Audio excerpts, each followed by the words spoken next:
There are transactions we enter believing we can control every outcome, every clause, every consequence. We sign our names on dotted lines, convinced that paper and ink can contain something as wild as human emotion. Damien Hale had built an empire on the certainty of contracts, on the reliable predictability of business arrangements where both parties knew exactly what they were getting. But he'd never anticipated that the most dangerous contract he'd ever sign would be with a woman whose eyes held more secrets than any legal document could ever contain.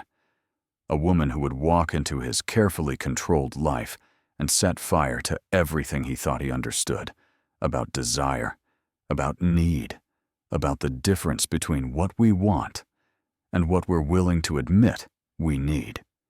If this story touches your heart, subscribe to the channel and leave a like. Comment where you're listening from, and if you feel it was really worth it, consider becoming a member to get early access to upcoming stories. Your support makes all the difference.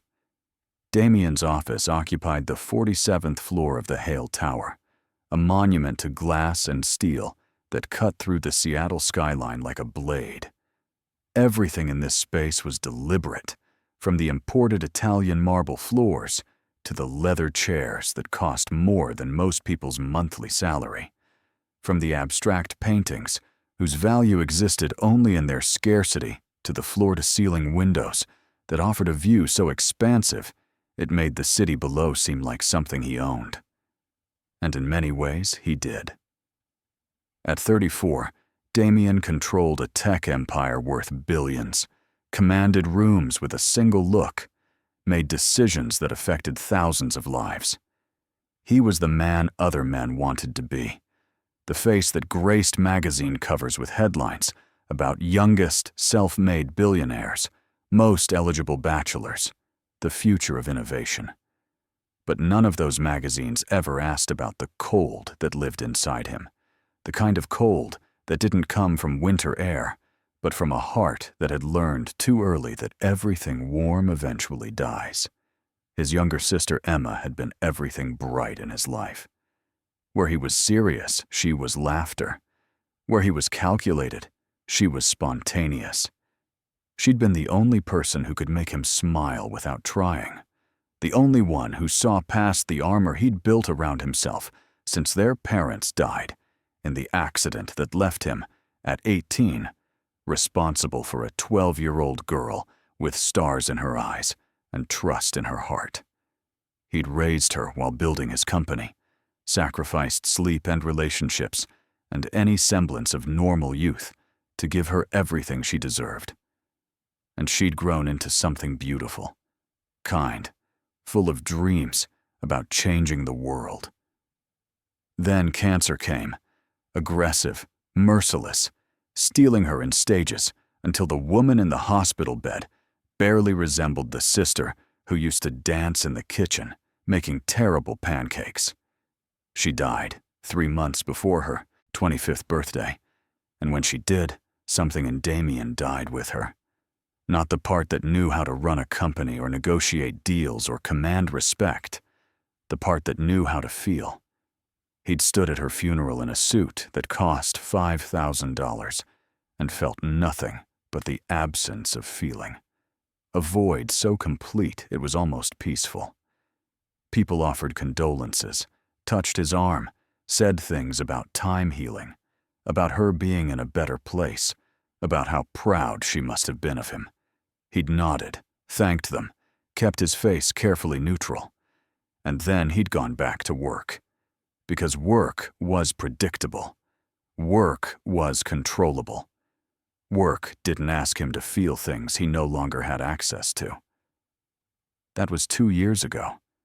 Now, Damien lived in a pristine penthouse that looked like it belonged in an architecture magazine, slept with women whose names he sometimes forgot before morning, attended charity galas where people praised his generosity while knowing nothing about the emptiness that funded it. He'd perfected the art of looking alive while feeling nothing, of simulating human connection without risking actual vulnerability. It worked. It was sustainable. It was survivable, until his grandmother decided it wasn't. Margaret Hale was 82 years old, and sharp as ever, the matriarch who'd helped build the family fortune and had opinions about how it should be maintained. She'd called him to her estate in the San Juan Islands, the sprawling property where he'd spent childhood summers before everything fell apart. He'd known something was coming. She never summoned him without purpose. They'd sat in her study, surrounded by leather-bound books and the smell of old wood and older money. She'd poured them both scotch despite the early hour and fixed him with those blue eyes that had watched 3 generations of Hales try to hide things from her. "Damien," she'd said, her voice carrying the authority of someone who'd never been told no and didn't intend to start hearing it now. "You've mourned long enough." He'd tensed. "Grandmother, I'm fine." "You're empty," she'd corrected. "There's a difference, and I won't watch another grandchild waste away from the inside out. You need to live again. I am living. You're existing. Emma wouldn't want this for you." The sound of his sister's name in someone else's mouth still felt like a wound being pressed. "With all due respect, Emma isn't here to want anything." "Exactly," Margaret had said, leaning forward. "She isn't. And you honor her memory by becoming a ghost yourself?" She'd let that sit between them for a moment before continuing. "I'm getting old, Damien. I want to see you settled before I die. Married.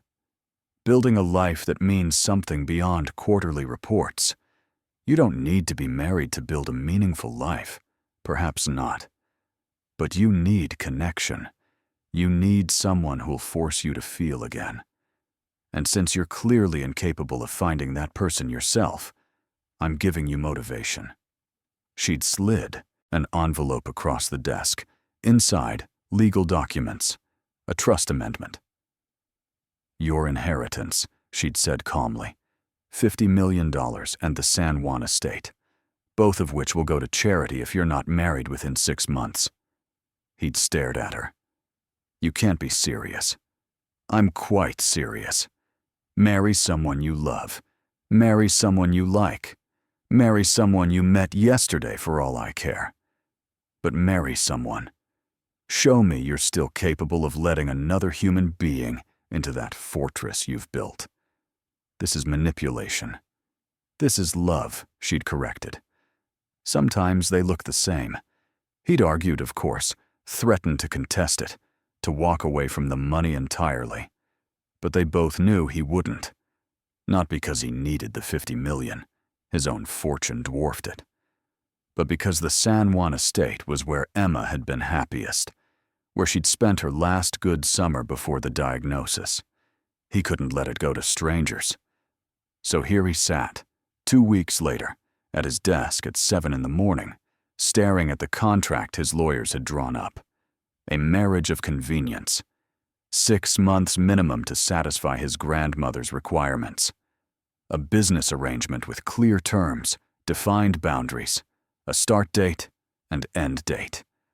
No emotions required.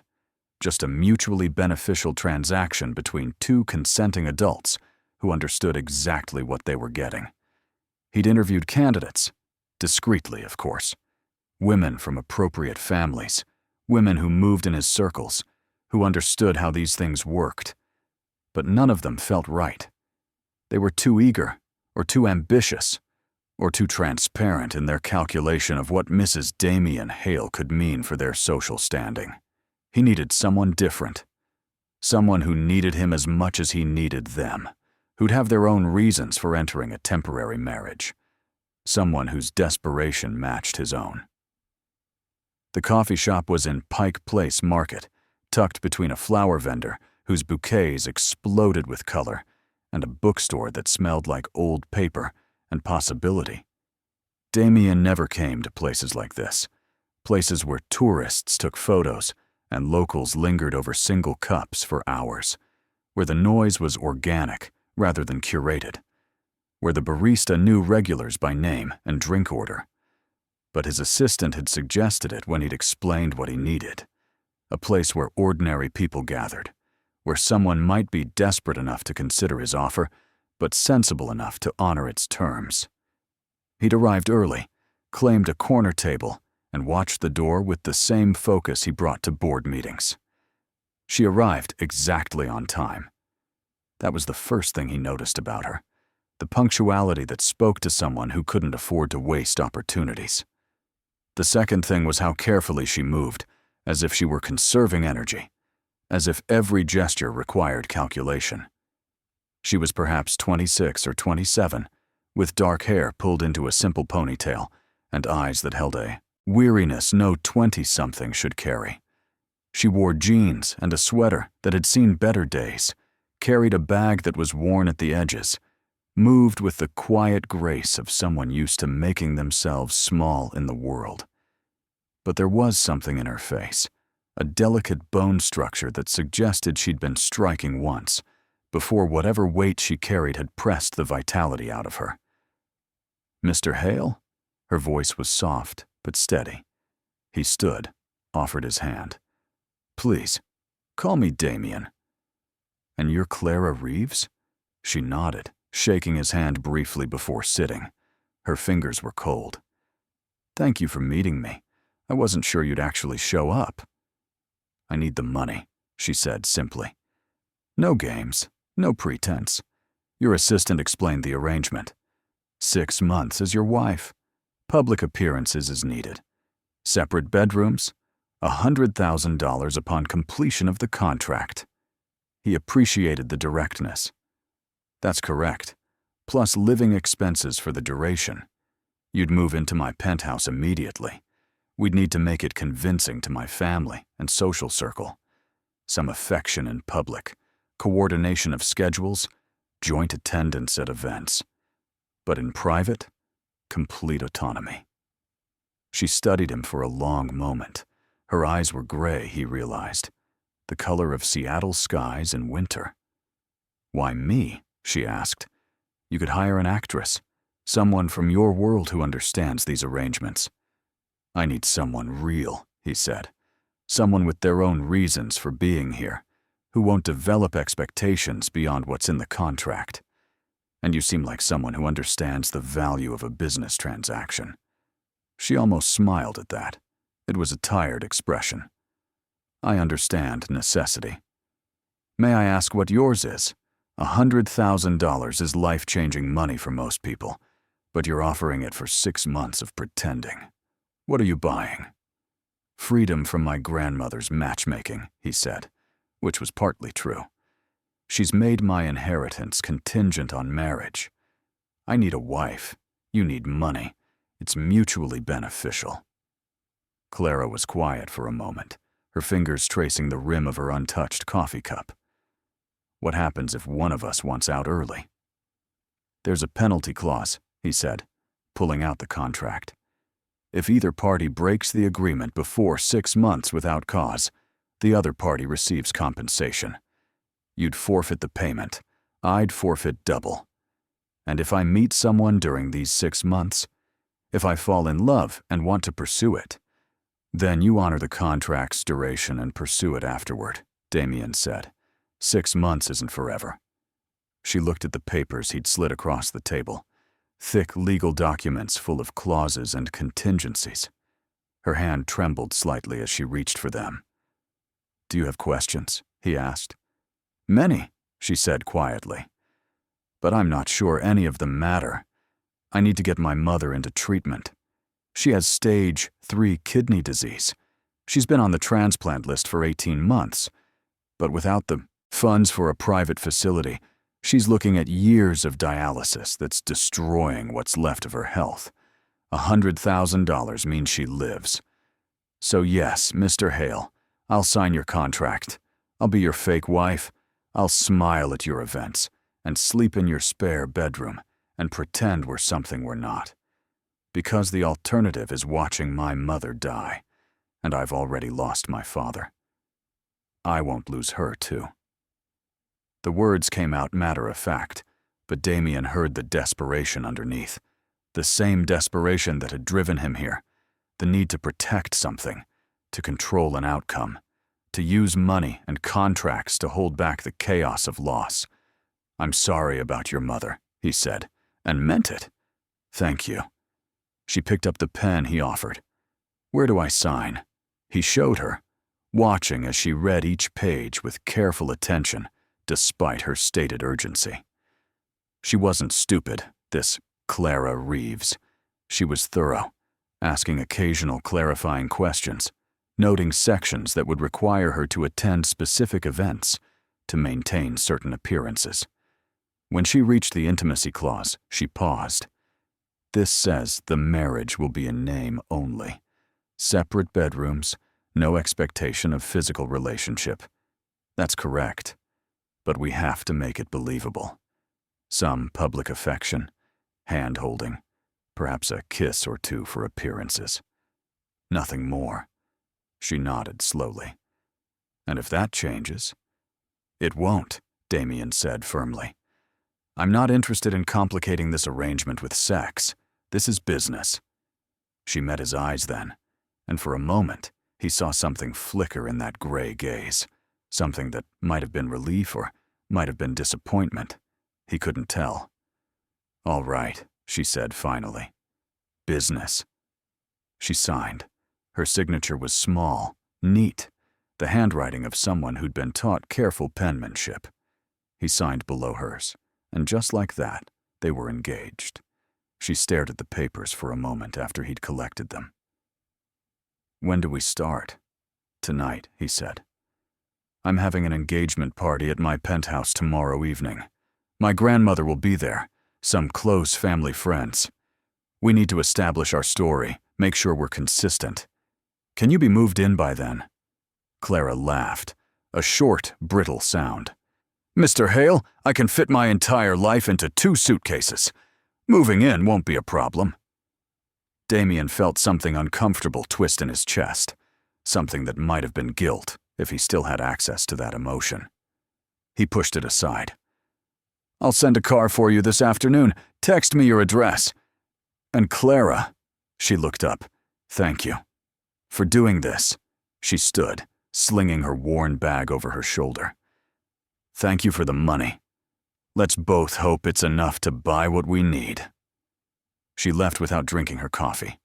Damien sat there for a long moment after she'd gone, looking at the contract with both their signatures, at the legal binding of 2 desperate people who decided to solve their problems with a transaction.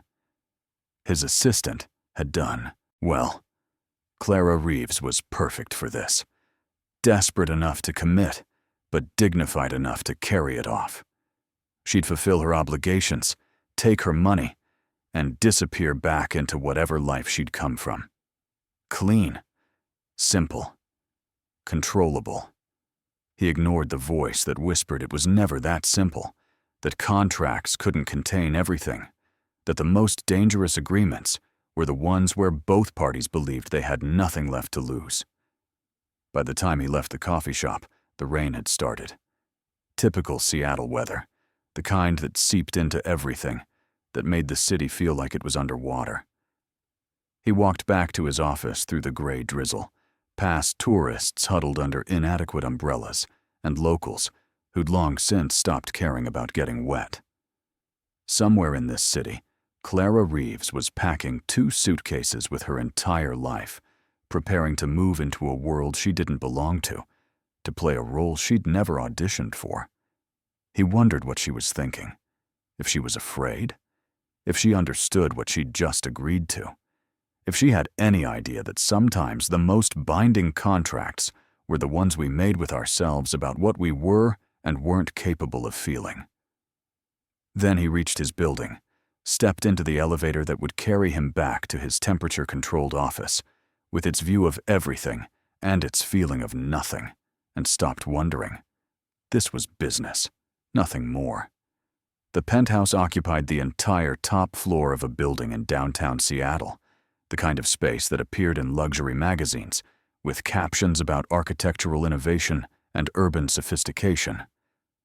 Floor-to-ceiling windows wrapped around 3 sides, offering views of Elliott Bay to the west, the Space Needle to the north, and the sprawl of the city to the east and south. The interior was all clean lines and neutral tones, furniture that was beautiful, but somehow unwelcoming, art that was expensive, but cold. Everything perfectly arranged, nothing personal except in its absence of personality. Clara stood in the foyer with her 2 suitcases, feeling profoundly out of place. The doorman had brought her up in a private elevator that required a key, had wished her good evening with a knowing look that suggested he'd seen other women make this journey before. Now she was alone in what would be her home for the next 6 months, surrounded by luxury that felt more like a museum than a living space. "Your room is the second door on the left," Damien's voice came from somewhere deeper in the penthouse. "I'm in my office. I'll give you a tour once you're settled." She found the bedroom easily. It was larger than her entire apartment had been, with its own bathroom that featured a soaking tub and a shower with multiple heads, a walk-in closet that echoed when she opened it, a bed that could have slept 4 people comfortably. The windows here faced west, and the late afternoon sun was turning Elliott Bay into hammered gold. Ferries, cutting white paths across the water. It was beautiful. It was terrifying. It was exactly as impersonal as the man who owned it. Clara unpacked quickly. Her clothes looked ridiculous in the massive closet, a small cluster of worn fabrics, surrounded by expensive emptiness. She hung them anyway, arranging her few possessions with care. A photograph of her parents on their wedding day. The book of poetry her father had given her before he died. A blanket her mother had crocheted during better days, before the disease started stealing her strength. These things, these small anchors to a life that had been modest, but hers. She was sitting on the edge of the bed, trying to steady her breathing, when Damien knocked. "May I come in?" She stood quickly, smoothing her jeans. "Yes, of course. It's your home." He entered, and she was struck again by his physical presence. He was tall, perhaps 6'2", with the build of someone who worked out because discipline required it, rather than vanity demanded it. Dark hair, darker eyes, a face that was handsome in a severe way, all sharp angles and careful control. He'd changed from his suit into jeans and a black sweater that probably cost more than her monthly rent used to. Somehow the casual clothes made him more intimidating, not less. "Are you settled?" he asked. "Yes, thank you. The room is beautiful." He nodded, looking around as if seeing it for the first time. "I don't use this wing much. You'll have privacy." "Good." She wasn't sure what else to say. The silence stretched between them, awkward and full of the weight of what they'd agreed to. Finally, Damien gestured toward the door. "Let me show you the rest." They walked through the penthouse, and he narrated like a real estate agent. The kitchen was professional grade, though he admitted he rarely cooked, preferring to order from the restaurants that delivered to the building. The living room had a sound system worth more than most cars. His office was off limits, the one space he asked her to respect as private. There was a gym, a media room, a second guest bedroom, a laundry room with machines that looked more complicated than spacecraft controls. And everywhere, that same austere perfection. Nothing warm, nothing lived in, nothing that suggested a human being actually inhabited this space. "You have a beautiful home," Clara said when the tour ended, because politeness required some response. Damien looked around as if considering the truth of that statement. "It serves its purpose." That wasn't agreement, she noticed, just acknowledgement of functionality. They returned to the kitchen, and he poured them both wine without asking if she wanted any. They had things to discuss, details to coordinate. Tomorrow night's party was crucial. His grandmother would be watching, judging, testing. They needed their story straight. "So how did we meet?" Clara asked, accepting the glass. "At a gallery opening," Damien said. 3 months ago.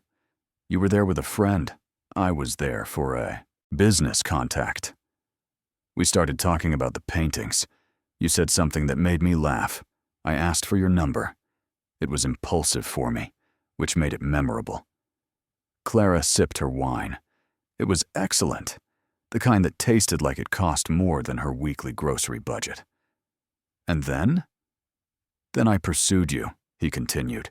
Dinner dates, walks through the city. I was different with you than with anyone else. More open. You saw past the business persona to something real. We fell in love quickly. I proposed last week at the San Juan estate, which is meaningful because it was my sister's favorite place.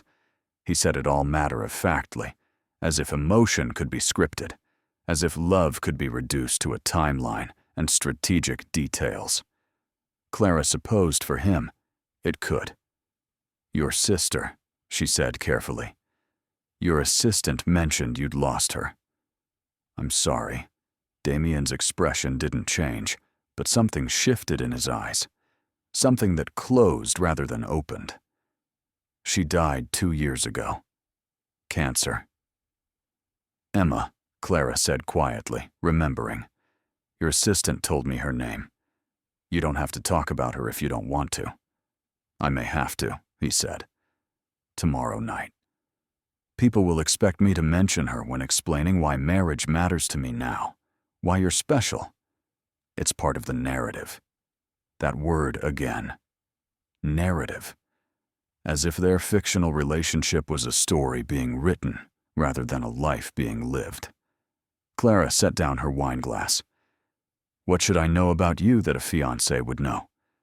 Real things, not just our cover story. He considered that. I wake up early. I work long hours. I don't like surprises. I value efficiency and directness. I'm not particularly warm, but I'm fair. I keep my word. I won't make promises I can't keep. And I expect the same from others. That's not personal, Clara said. That's a business profile. He met her eyes. Isn't that what this is? A business arrangement? She couldn't argue with that. And yet something in her bristled at the reduction, at the idea that she'd signed away 6 months of her life to pretend to love someone who couldn't even tell her a real detail about himself. Fine, she said. Then here's what you should know about me. I like poetry, but I'm terrible at writing it. I miss my father every day, even though he died when I was 15. I'm terrified of losing my mother the same way. I wanted to be a teacher, but couldn't afford to finish college. I've been working 3 jobs to keep us afloat, and I haven't slept properly in 2 years. I'm doing this because I'm desperate, not because I'm mercenary, and I'm already regretting it. The words came out harder than she'd intended, sharp with a bitterness she hadn't known she was carrying. Damien was quiet for a long moment. Then, I'm sorry, he said, for what you're going through. And I'm sorry this is the solution you had to accept. But it is a solution. Your mother will get the treatment she needs. You'll get 6 months of not working 3 jobs, of breathing, of having space. That's worth something. Is it? Clara asked. Is pretending to love someone who doesn't believe in love worth anything? I didn't say I don't believe in it, Damien corrected. I said I don't feel it. There's a difference. She wanted to ask what had happened to him, what had carved out his insides so thoroughly that he could say something like that without flinching. But she already knew. His sister.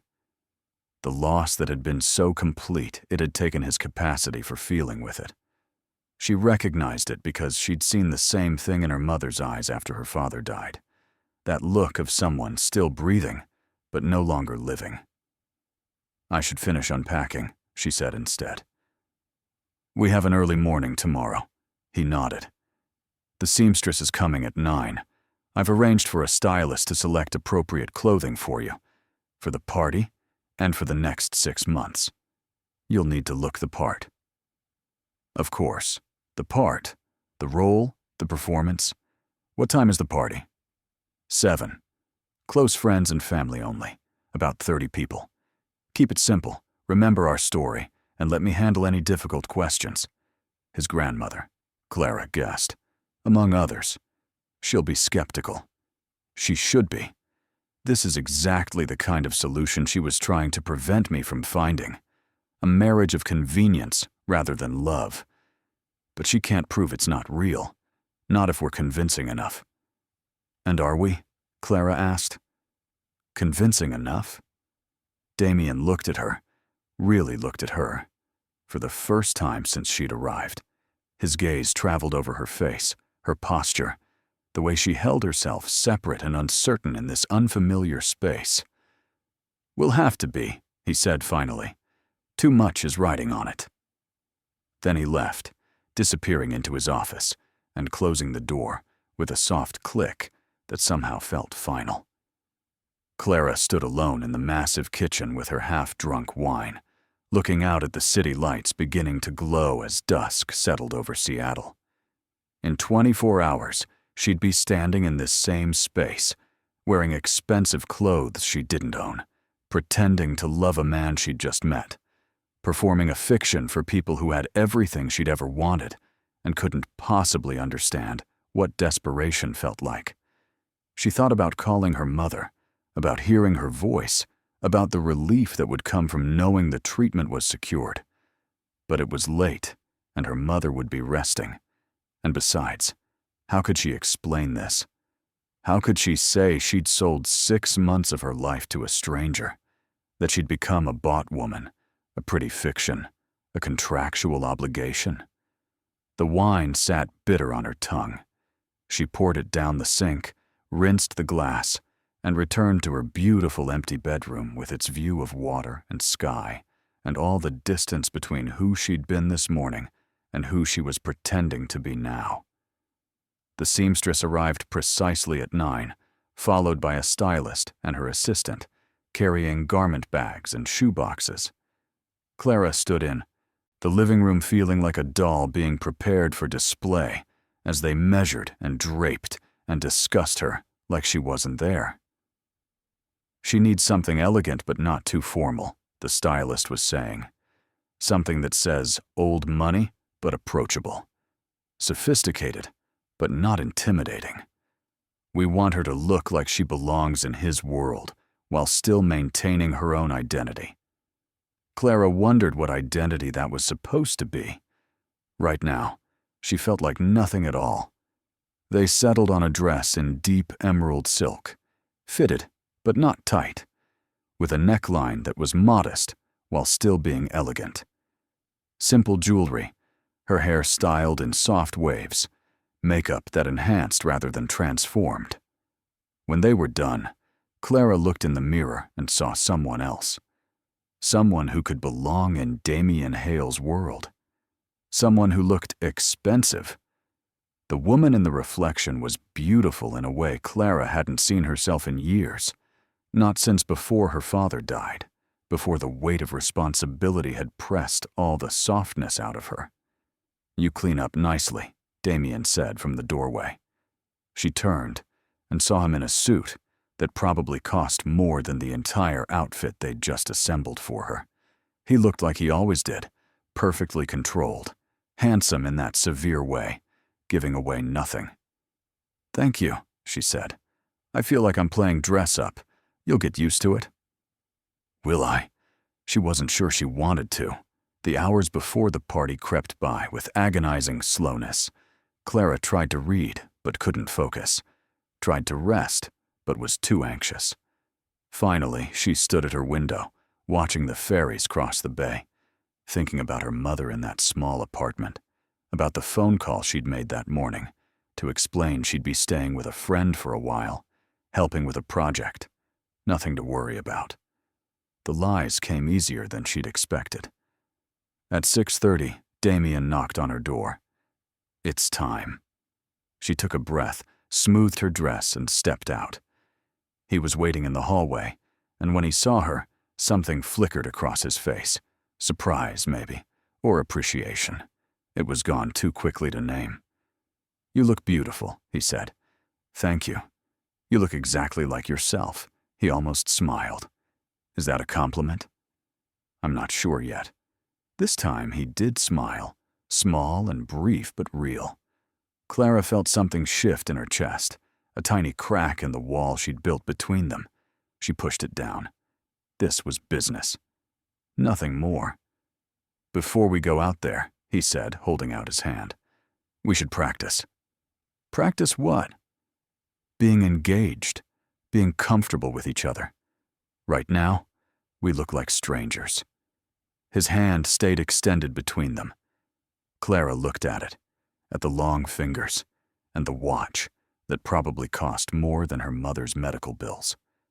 Then she took it. His palm was warm, his grip firm. He drew her closer, not intimately, but close enough that she could smell his cologne, something subtle and expensive. His other hand settled at her waist. "We'll be expected to touch," he said quietly, "to stand near each other naturally, to look like we do this all the time." This close, she could see the exact color of his eyes. Dark brown, almost black, but with flecks of amber near the center. She could see the faint scar above his left eyebrow, the slight unevenness in his nose that suggested it had been broken once. Details that made him human, rather than the cold monument he seemed to want to be. "You're staring," he said. "So are you."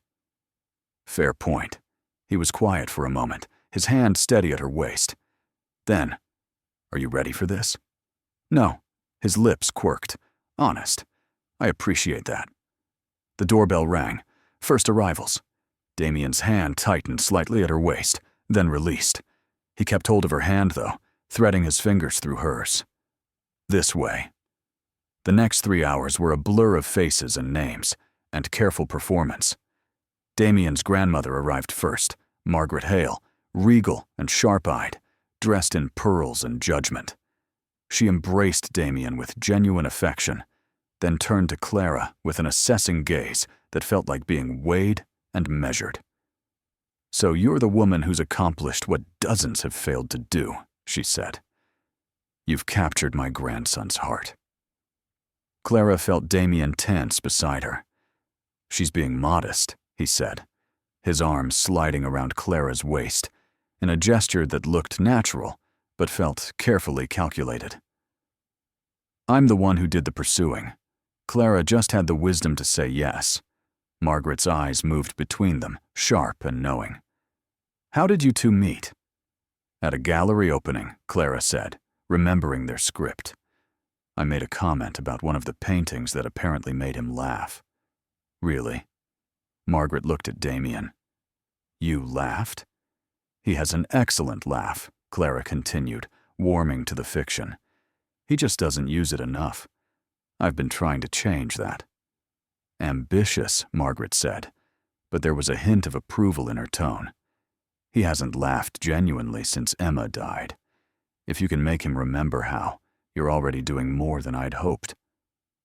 Other guests arrived. Business associates, family friends, people who moved through the penthouse with the ease of those accustomed to luxury. Clara smiled and nodded and played her part, Damien's hand a constant presence at her back, or her waist, or clasped with hers. He was good at this, she realized. The performance came naturally to him. Or perhaps it wasn't performance at all, but simply an extension of the control he brought to everything. She was introduced as a teacher, which was close enough to true that it didn't feel like a complete lie. She'd worked at an elementary school as an aide before her mother got sick, before everything fell apart. People asked interested questions, made kind comments, and she could see them calculating, trying to understand what a woman like her was doing with a man like Damien Hale. Around 8, one of his business partners cornered them. "Damien, I have to say, I never thought I'd see the day. You swore you'd never marry." "Plans change," Damien said smoothly. "Clara changed them." "She must be extraordinary," the man said, looking at her with open curiosity. "She is," Damien agreed, and the way he said it, with such casual certainty, made something flutter in Clara's chest. "She's exactly what I didn't know I needed. The words were part of their script," she reminded herself, part of the performance. But his hand at her waist felt real, and the way he looked at her when he said it That felt real, too. Later, she found herself alone with Margaret Hale on the terrace. The older woman had brought 2 glasses of champagne, handing one to Clara before speaking. "You're not what I expected." Clara sipped her champagne. "What did you expect? Someone from his world. Someone who speaks his language of board meetings and stock portfolios. Someone who wants him for what he can provide rather than who he is." "I do want what he can provide," Clara said quietly, because lying to this woman felt both pointless and dangerous. "But not for the reasons you might think." Margaret studied her. "Tell me." "My mother is sick. Without help, she'll die. Damien is providing that help." "Ah," the older woman said. "So it is transactional." Clara felt heat rise in her face. "I'm not proud of it. But I'm not ashamed either. I'd do anything to save her. Even marry a stranger. Even that." Margaret was quiet for a long moment, looking out over the city lights. Then, "When my husband died," she said, "I was 35 years old with 2 children and a company to run. People said I should remarry quickly, that I needed a man to help manage the burden. But I didn't want help. I wanted partnership. I wanted someone who saw me as an equal, not as a responsibility. I never found that. So I stayed alone." She looked at Clara. "I tell you this because I understand choosing pragmatism over romance. But I also learned that sometimes the most practical choice is the one that makes space for something unexpected to grow. I didn't force Damien to marry for love. I forced him to marry because he'd stopped letting himself feel anything at all. And perhaps the fiction of love can teach him to remember the reality of it." Before Clara could respond, Damien appeared in the doorway. "Grandmother, you're monopolizing my fiancé." Margaret smiled. "She's far more interesting than most of your guests." "I approve, Damien. Don't let this one go." Something passed between them, an understanding Clara wasn't privy to. Then Margaret patted Clara's hand and went back inside, leaving them alone on the terrace. "What did she say to you?" Damien asked. "That I'm not what she expected." "And?" Clara looked at him, at the way the city lights reflected in his dark eyes, at the careful control in his posture that never fully relaxed, and that sometimes fiction becomes reality. He was quiet. Then, "That's not what this is." "I know. But what if it could be?" His jaw tightened. "Clara, we have an agreement. Parameters, expectations, meant what I said in the coffee shop. This is business." "Of course," she said, and hated the disappointment that curled in her stomach. "You're right. I'm sorry." The party continued for another hour before the last guest left. Damien closed the door behind them and immediately loosened his tie, the first genuine gesture she'd seen from him all evening. "You did well," he said. "Very convincing. Thank you. You too." He looked at her for a long moment, something working behind his eyes that she couldn't read. Then, "Get some rest. Tomorrow we need to coordinate our public appearances for the next few weeks." "Right. Public appearances. The schedule." She turned toward her room, then stopped. "Damien?" He looked back. "Tonight, when you said I was exactly what you needed. Was any of that real, or was it all performance?" He held her gaze. "Does it matter?" "I suppose not." She went to her room and closed the door, leaning against it. Through the wood, she could hear him moving through the penthouse, the sound of his office door closing. And she thought about Margaret Hale's words, about fiction becoming reality, about the dangerous space between what we agree to and what we actually want. The first 2 weeks of their arrangement developed a rhythm that felt almost normal if Clara didn't think too hard about the underlying fiction. They attended events together, 3 galas, 2 business dinners, a charity luncheon where Damien gave a speech about youth education, and Clara stood beside him looking appropriately supportive. In public, he was attentive, his hand always at her back or her waist, his attention focused on her in ways that made her heart speed up, even though she knew it was performance.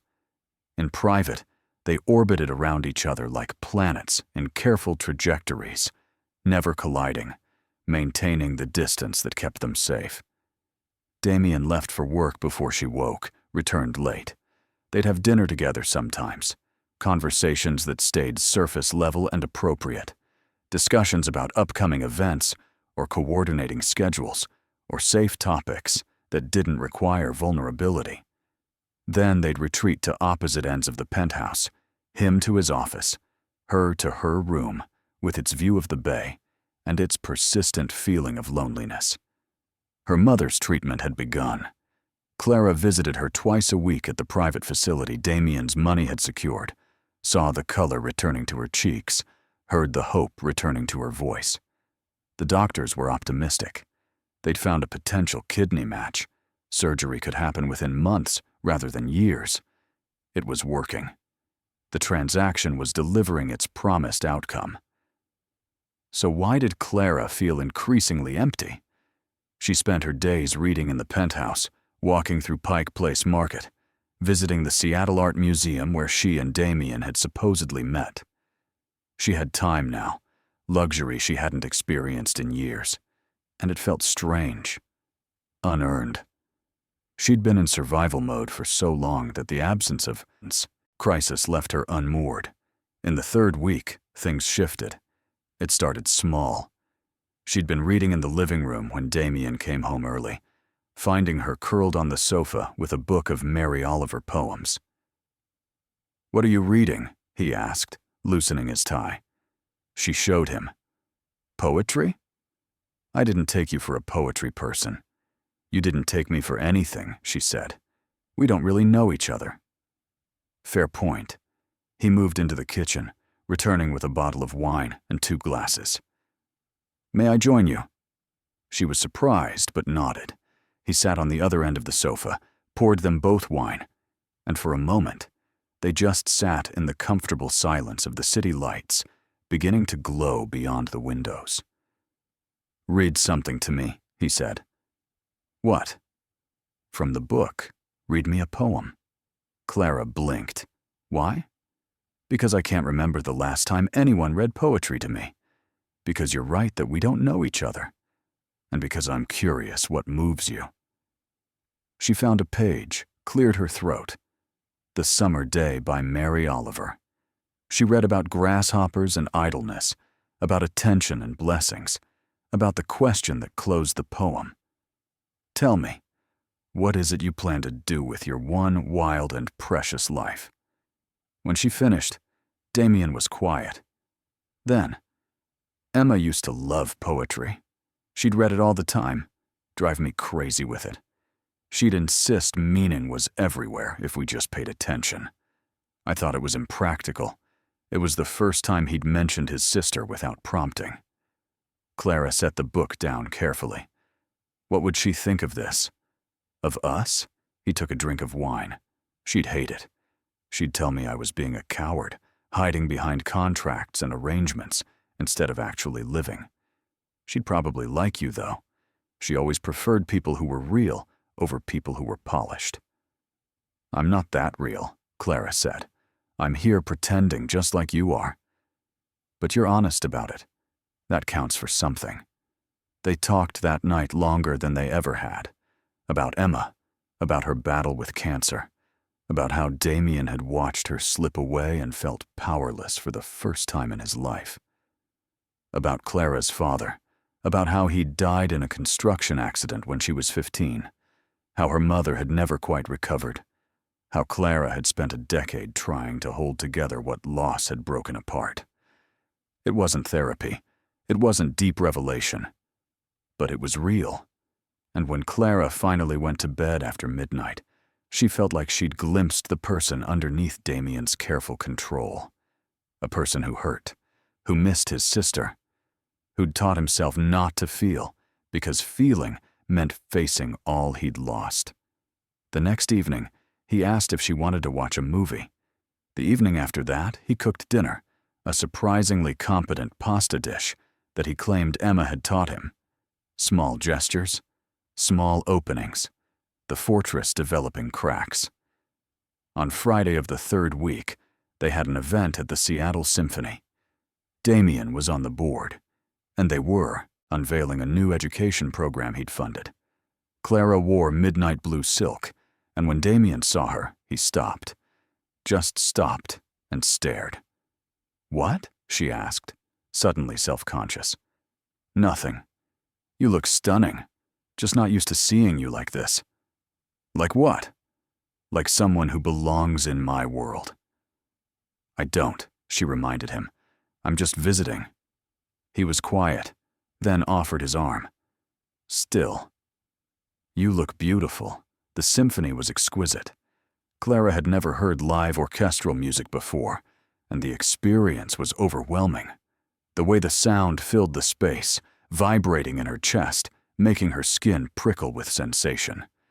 She felt tears prick her eyes during a particularly moving passage, and when she glanced at Damien, she caught him watching her instead of the stage. "What?" she whispered. "Nothing," he whispered back. "Just, you feel things deeply. It's been a while since I've seen that." Afterward, at the reception, a photographer caught them in a moment Clara hadn't realized was happening. She'd said something. She couldn't even remember what. And Damien had laughed. A real laugh, unguarded and surprised. The photographer had captured it, the two of them standing close, her hand on his arm, him looking at her like she'd done something remarkable. The photo would appear in the society pages the next morning with a caption about Seattle's most eligible bachelor finally falling for someone. When they got home that night, Damien poured them both scotch, and they stood at the windows looking out at the city. "That was nice tonight," Clara said. "The symphony. Being there with you." He nodded. "It was. You were right, you know." "About what?" "What you said that first night. That this isn't personal, it's just business profile information. I've been thinking about that. And I was wrong. You can't spend this much time with someone and not have it become personal, even if we're both trying not to." Clara's heart beat faster. "What are you saying?" "I'm saying," he turned to face her, "I'm saying I don't know anymore what this is. We signed a contract that said 6 months of fiction, but somewhere in the last 3 weeks, something shifted. At least for me. Tell me I'm not alone in that." She couldn't breathe, couldn't think. His eyes were so dark, so intense. "You're not alone."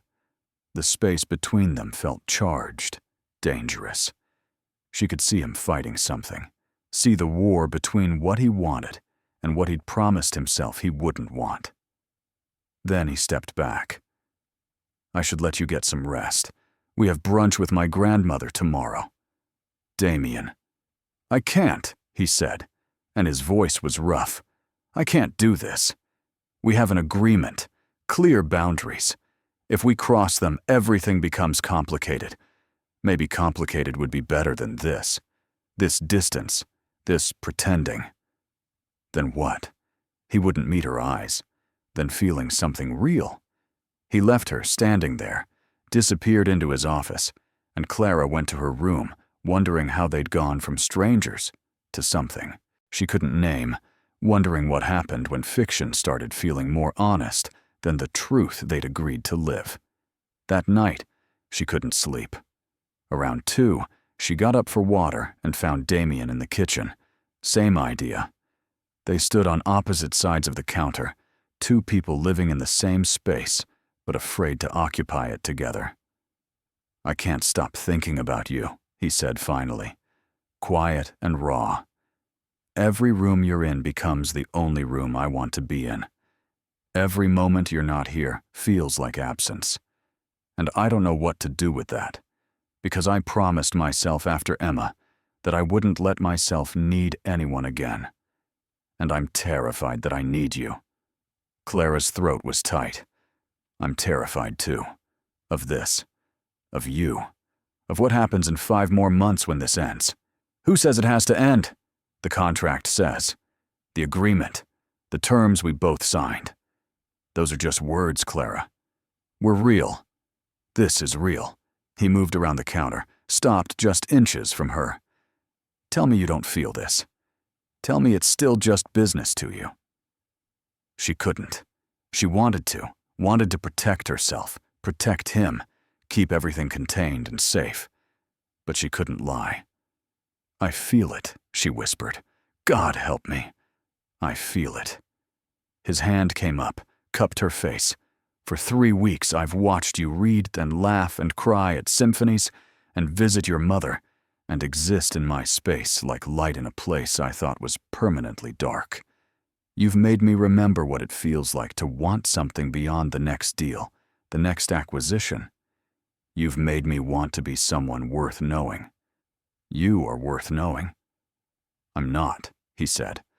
I'm cold and controlled, and I've spent 2 years building walls so high nothing could get through. But somehow you did. Somehow you're here, and I don't know if I should push you away or pull you closer.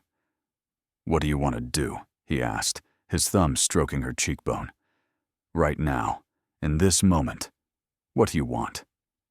I want, she started, then stopped. Tried again. I want to stop pretending this is just business. I want to see what happens if we let it be real. He searched her face, looking for doubt, for hesitation. Then he closed the distance and kissed her.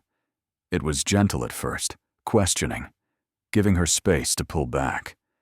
But Clara pressed closer, her hand sliding up his chest to his shoulders, and the kiss deepened. All the careful distance of 3 weeks dissolved in the contact, all the controlled performance giving way to something raw and honest and terrifying. When they finally broke apart, both breathing hard, Damien rested his forehead against hers. This changes everything. I know. The contract, the agreement. We're not supposed to. I know. But Clara, if we do this, if we make this real, I need you to understand. I'm not good at this. I don't know how to love someone anymore. I might hurt you without meaning to. You might hurt me too, she said. That's the risk. That's what makes it real. He pulled back to look at her, and in his eyes she saw fear and want in equal measure. Then I want to try, to make this real, to see what happens when we stop performing. Me too. He kissed her again, slower this time, and Clara felt something settle in her chest. Something that felt like coming home after a long time away. They stood in the kitchen until the city lights began to dim with approaching dawn, talking in whispers, mapping this new territory they'd stumbled into, renegotiating terms that couldn't be written in contracts. And when Clara finally returned to her room, she knew she wouldn't be sleeping there much longer. Something had shifted. The fiction was becoming real. The question was whether they were brave enough to let it. In the days that followed their kitchen confession, nothing changed, and everything changed. They still attended events, still played their roles for Damien's social circle and grandmother. But now, the touches that had been performance became real. The glances that had been calculated became genuine. The fiction they'd been selling the world had become the truth they were living privately. Clara found herself gravitating toward Damien's presence without thinking, sitting beside him while he worked late in his office, reading while he reviewed contracts. He'd reach out absently to touch her hand or her shoulder, small gestures of connection that felt necessary rather than optional. They had dinner together every night now, real conversations that dug beneath surface pleasantries. He told her about building his company from nothing, about the years of 80-hour weeks and calculated risks. She told him about her dreams of teaching, about the children she'd worked with, about the life she'd imagined before survival became her only goal. On the morning of their 1-month anniversary of the contract signing, Damien woke her early. "Get dressed," he said. "Something comfortable." "Where are we going?" "You'll see." They drove north out of Seattle, through evergreen forests, heavy with morning mist, until they reached the ferry terminal. Damien bought tickets without explaining, and they boarded the massive vessel that would carry them across Puget Sound. Clara stood at the railing watching the water, feeling the salt wind on her face, and Damien stood behind her, arms wrapped around her waist. "We're going to the San Juan estate," he said finally.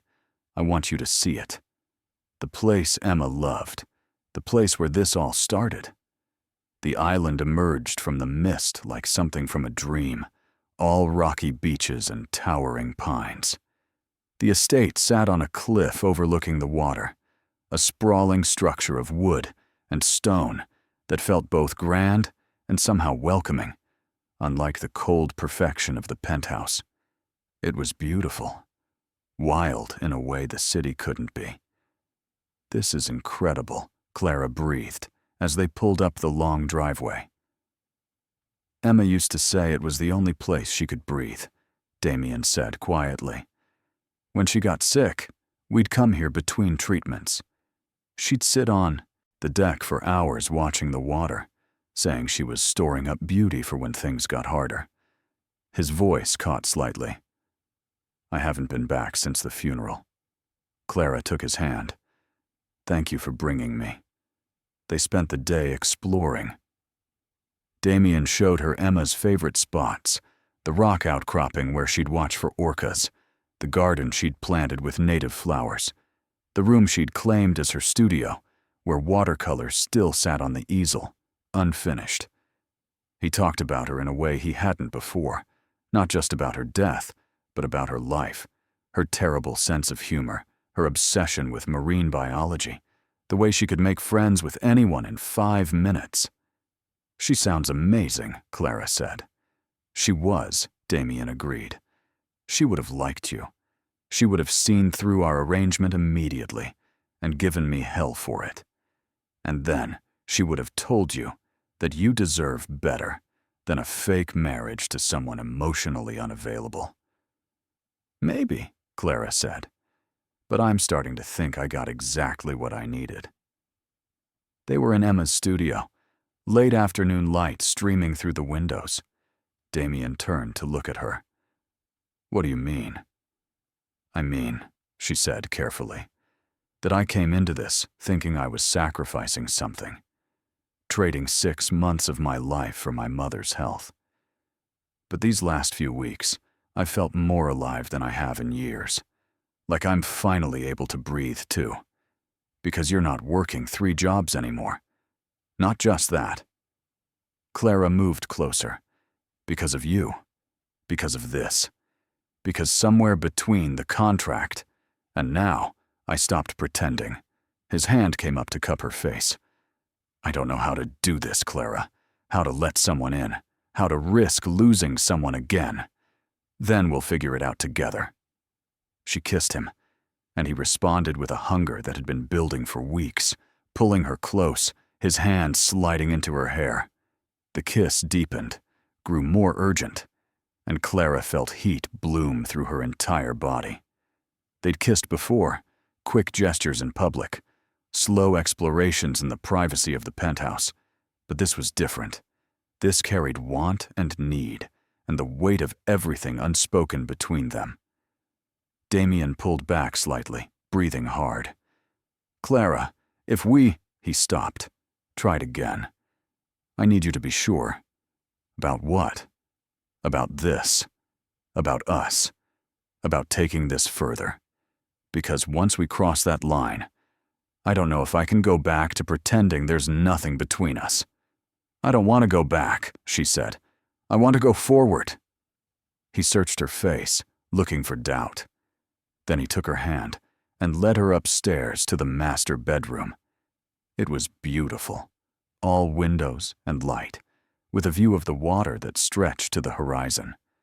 But Clara barely noticed.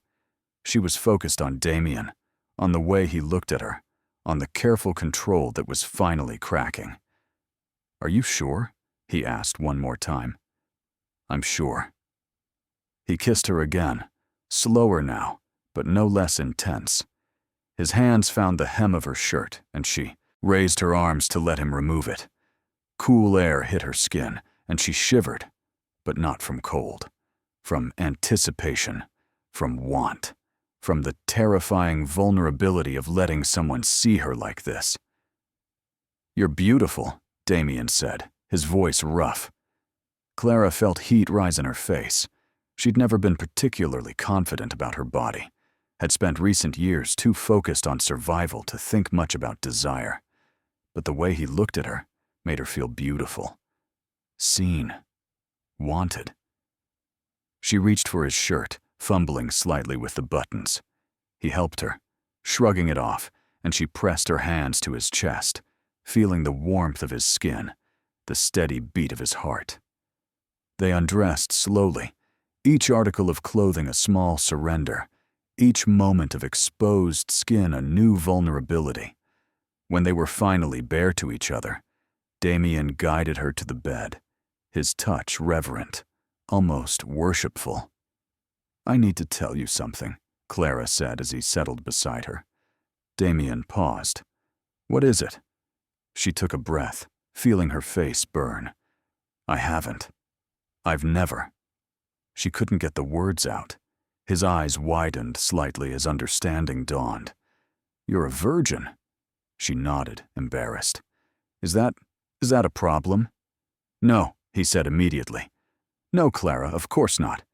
But I need to know. Are you sure about this? About me being your first? I'm sure. I want this. I want you." He kissed her forehead, her cheeks, her lips. "Then we go slow. And if at any point you want to stop, we stop. Okay?" "Okay." He took his time, touching her with careful attention, learning what made her gasp, what made her arch into his touch. Clara felt like her entire body was waking up, nerves she didn't know she had coming alive under his hands. When he finally moved over her, settling between her legs, she was trembling. "This might hurt at first," he said quietly. "But I've got you. Tell me if it's too much." She nodded, unable to speak. He entered her slowly, so slowly, watching her face for any sign of pain. And there was pain, a sharp sting that made her inhale sharply. But there was also fullness, connection, an intimacy she'd never imagined. Damien stilled, giving her time to adjust. "Okay?" he asked. "Okay," she managed. He moved then, gentle and careful, and the pain began to replaced by something else. Something that built with each slow thrust, each whispered word, each kiss pressed to her shoulder, her neck, her lips. Clara held on to him, overwhelmed by sensation, by emotion, by the sheer vulnerability of this moment. And when release finally came, washing over her in waves that left her gasping, she understood why people wrote poetry about this, why they built entire lives around the hope of feeling this connected to another person. Damien followed shortly after, her name a broken sound on his lips, and then he was holding her close, their hearts beating in tandem, their breathing slowly settling. They lay tangled together as the sun set over the water, painting the room in shades of gold and amber. Clara felt the dampness between her legs, knew there was blood on the sheets, physical proof of what had just happened. She should feel embarrassed, maybe, or uncertain, but she felt only rightness. "I love you," she said, the words coming without thought. It wasn't part of their agreement, wasn't something she'd planned to say. But it was true, and she was tired of not saying true things. Damien went very still. "Clara, I love you," she repeated. "I know we said this was business, that it would stay surface level and safe. But I can't pretend anymore. These last few weeks, falling for you has been the most terrifying and most real thing I've ever experienced. And I'm not asking you to say it back. I know you're not there yet. But I needed you to know." He was quiet for so long she thought maybe she'd made a mistake, broken some unspoken rule. Then, I don't know if I know how to love anymore. But if I did, if I could, it would be you." It was the most honest thing he'd ever said to her, and it was enough. They stayed at the estate through the weekend, existing in a bubble separate from the city, from obligations, from the contract that had brought them together. They made love again, slower the second time, Clara able to appreciate the pleasure without the sting of newness. They cooked together in the massive kitchen, walked the rocky beaches, sat on the deck wrapped in blankets watching stars appear in the darkening sky. "This could be ours," Damien said on their last night, arms around her as they stood looking out at the water. "After the 6 months, after the contract expires, we could make it real, have a life here, leave the city, the pressure, all of it. Start over." Clara leaned back against him. "Is that what you want?" "I want you," he said simply. "However I can have you.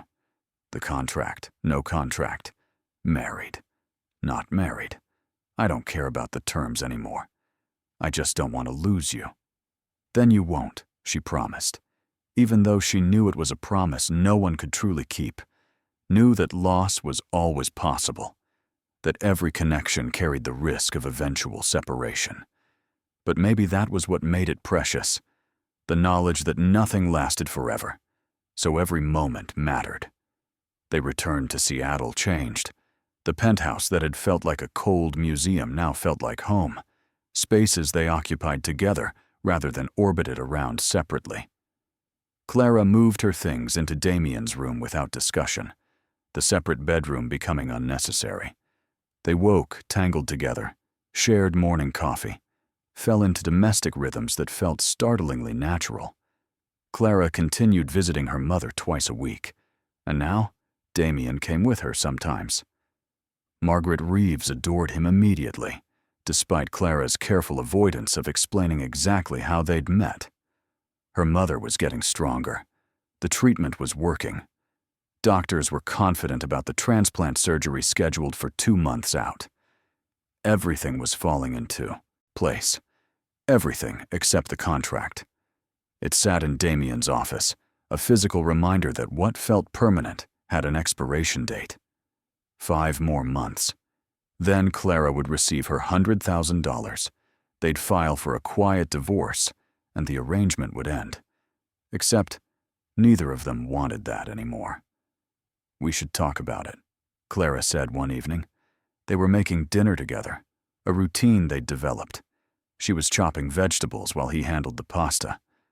"About what?" "The contract. What happens when the 6 months are up?" Damien's hand stilled on the pot he was stirring. "We tear it up. Make this real. Get married for real, not for my grandmother or for your mother's treatment. Because we want to. Is that what you want?" He turned to face her. "Clara, I don't just want it. I need it. These last few weeks with you, they've made me remember what it's like to be human, to feel things. I was so convinced I was broken after Emma died, that I'd used up my capacity for loving anyone. But you've shown me that's not true. I can love. I do love. And I love you." She set down the knife, moved to him. "Say it again." "I love you," he repeated, wrapping his arms around her. "I love your kindness, your strength, the way you cry at symphonies and read poetry like it's scripture. I love how you make me want to be better than I am. I love you, Clara Reeves, and I want to spend the rest of my life proving that to you." She kissed him, tasting salt from tears she hadn't realized were falling. "I love you too." "So we agree," he said. "When the 6 months are up, we make this official. Real marriage, real commitment, real future." Clara nodded, but there was something in his eyes, some shadow she couldn't quite read. "What is it?" "Nothing. It's just," he hesitated, "the contract terms. When it ends, you get the money. $100,000 for your mother's care. If we tear it up early, technically, you forfeit that." Clara stepped back. "I don't care about the money." "Yes, you do. And you should." Your mother needs it. The transplant surgery, the ongoing care. I'm not asking you to choose between loving me and taking care of her. Then what are you saying? I'm saying we honor the contract. See it through to completion. You get the money you were promised, your mother gets everything she needs, and then we start fresh. No debts, no obligations. Just us choosing each other because we want to, not because we need to. It made sense. It was practical. But something about it felt wrong to Clara, like they were still playing by rules that no longer applied. Over the next few weeks, as they moved through month 3 and into month 4 of their arrangement, Clara tried to ignore the ticking clock. They fell deeper into each other, into a relationship that felt more solid than many marriages she'd seen. Damien opened up more about Emma, about his grief, about the guilt he carried for not being able to save her. Clara shared her fears about her mother, about the years of barely holding on, about the shame she'd felt at needing to enter this arrangement in the first place. They learned each other's rhythms, each other's needs, how he liked his coffee, how she needed silence in the morning to wake up slowly, that he was grumpy without sleep, that she got anxious before medical appointments. Small intimacies that built a foundation stronger than any contract could establish. But the expiration date loomed, and with it, doubt. At a charity gala in their 4th month, Clara overheard a conversation in the bathroom. She was in a stall when 2 women entered, their voices sharp with gossip. "Did you see Damien Hale's fiancée?" one said. "Clara. Such a sweet girl." "Too sweet," the other replied. "I give them 6 months before he realizes he's made a mistake." "Marriage of convenience, you think?" "Oh, definitely. Margaret probably forced his hand. You know he swore after his sister died that he'd never marry. That money has to be the only reason he'd change his mind." Clara stayed frozen in the stall, heart pounding. And the girl, what's her angle? Money, obviously. Look at her. She's pretty, but she's nobody. No family, no connections, no money of her own. She saw an opportunity and took it. "Can you blame her?" the first woman said. "If I could lock down a billionaire for 6 months and walk away set for life, I'd do it too." Clara waited until they left before emerging. She looked at herself in the mirror, at the expensive dress and professional hair and makeup. She looked like she belonged. But she didn't. Not really. Those women were right. She was nobody. And Damien, he was used to perfection, to control, to getting exactly what he wanted. What happened when the novelty wore off, when he realized he'd mistaken gratitude for love? She pushed the thoughts down, rejoined the gala, smiled through the rest of the evening. But doubt had taken root. That night, in bed, Damien sensed something was off. "What's wrong?" "Nothing." "Clara, I know you. Something's bothering you." She was quiet for a long moment. Then, "Do you ever regret this?" "Regret what?" "Us. The arrangement. Do you ever wish you'd just found someone from your world instead of—" She gestured vaguely at herself. "This." Damien sat up, turning on the bedside lamp. "Look at me."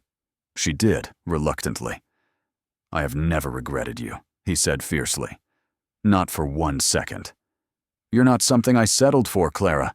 You're the best thing that's ever happened to me." "But I'm not," she started, and he cut her off. "You're not what? Not rich? Not connected? Not from the right family? None of that matters. You're kind and smart, and you make me want to be better.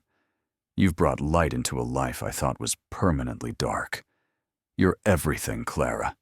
Don't let anyone make you think otherwise." The words helped, but doubt, once planted, was hard to uproot. As month 5 began, Clara found herself pulling back slightly, not consciously, but in small ways, taking longer to respond to his touches, spending more time in the library reading instead of in his office keeping him company, creating small distances that felt safer than the complete vulnerability she'd been allowing. Damien noticed. Of course he noticed. "What's happening?" he asked one night. "You're pulling away. I can feel it." "I'm not. You are. Talk to me." "What's going on?" Clara closed her eyes. "I'm scared." "Of what?" "Of this ending. Of you realizing you made a mistake. Of being the girl who was good enough for 6 months, but not for forever." His face softened. "Clara, I chose forever. I told you that. I know what you said. But knowing something and believing it are different things." She took a breath. "Those women at the gala, they said I was nobody. That the only reason you'd marry me was for money or obligation. And they're not wrong, Damien. That is how this started. And I can't shake the fear that when the contract ends, when you're not obligated anymore, you'll look at me and realize they were right." He was quiet for a long moment. Then he stood, left the room. Clara felt her heart sink. She'd pushed too far, said too much, exposed the insecurity that would drive him away. But he returned a moment later with papers in his hand. The contract. He walked to the fireplace, turned it on, and without a word, fed the papers to the flames. "What are you doing?" Clara asked, standing. "I'm burning it," he said calmly. "All of it. The terms, the obligations, the end date. Burning it so you know, so you never doubt again, that I'm not here because I have to be. I'm here because I choose to be. But my mother, the money.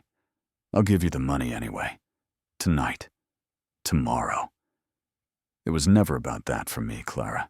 You had an obligation, I had an obligation. But those obligations, they brought us together. And now, I'm choosing you, free and clear. He turned to face her as the papers burned. "I love you.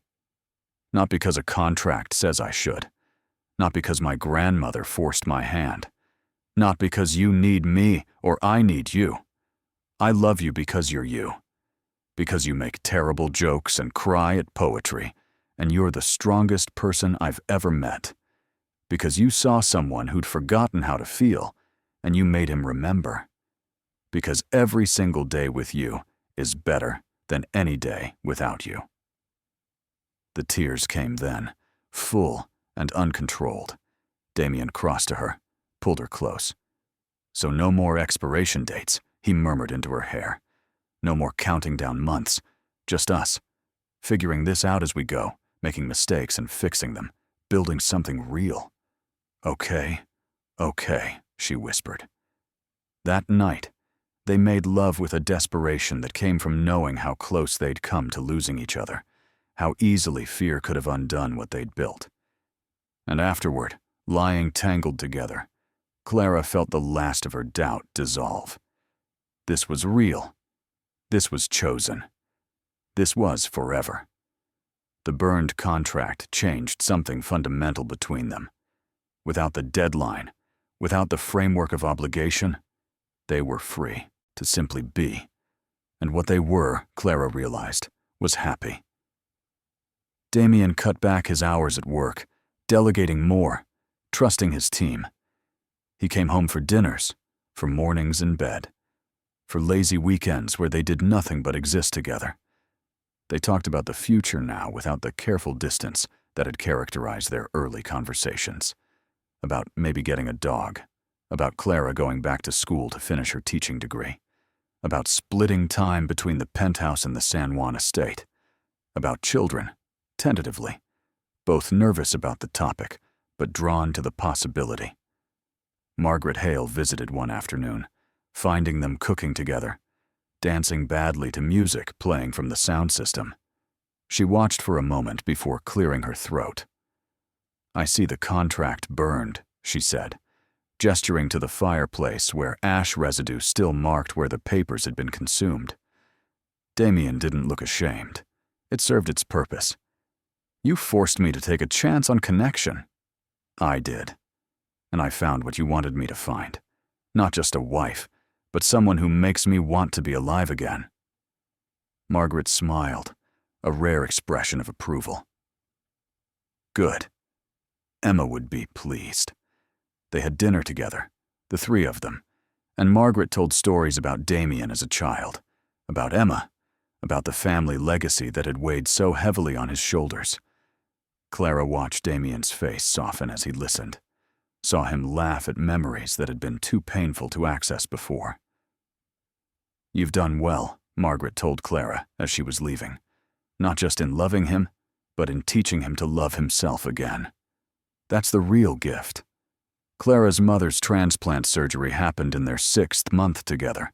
The contract would have been ending right around then, Clara realized. Instead, she stood in the surgical waiting room with Damien's hand in hers, no longer counting down but counting on him being there. The surgery took 8 hours. They waited together, mostly silent, occasionally talking about nothing important.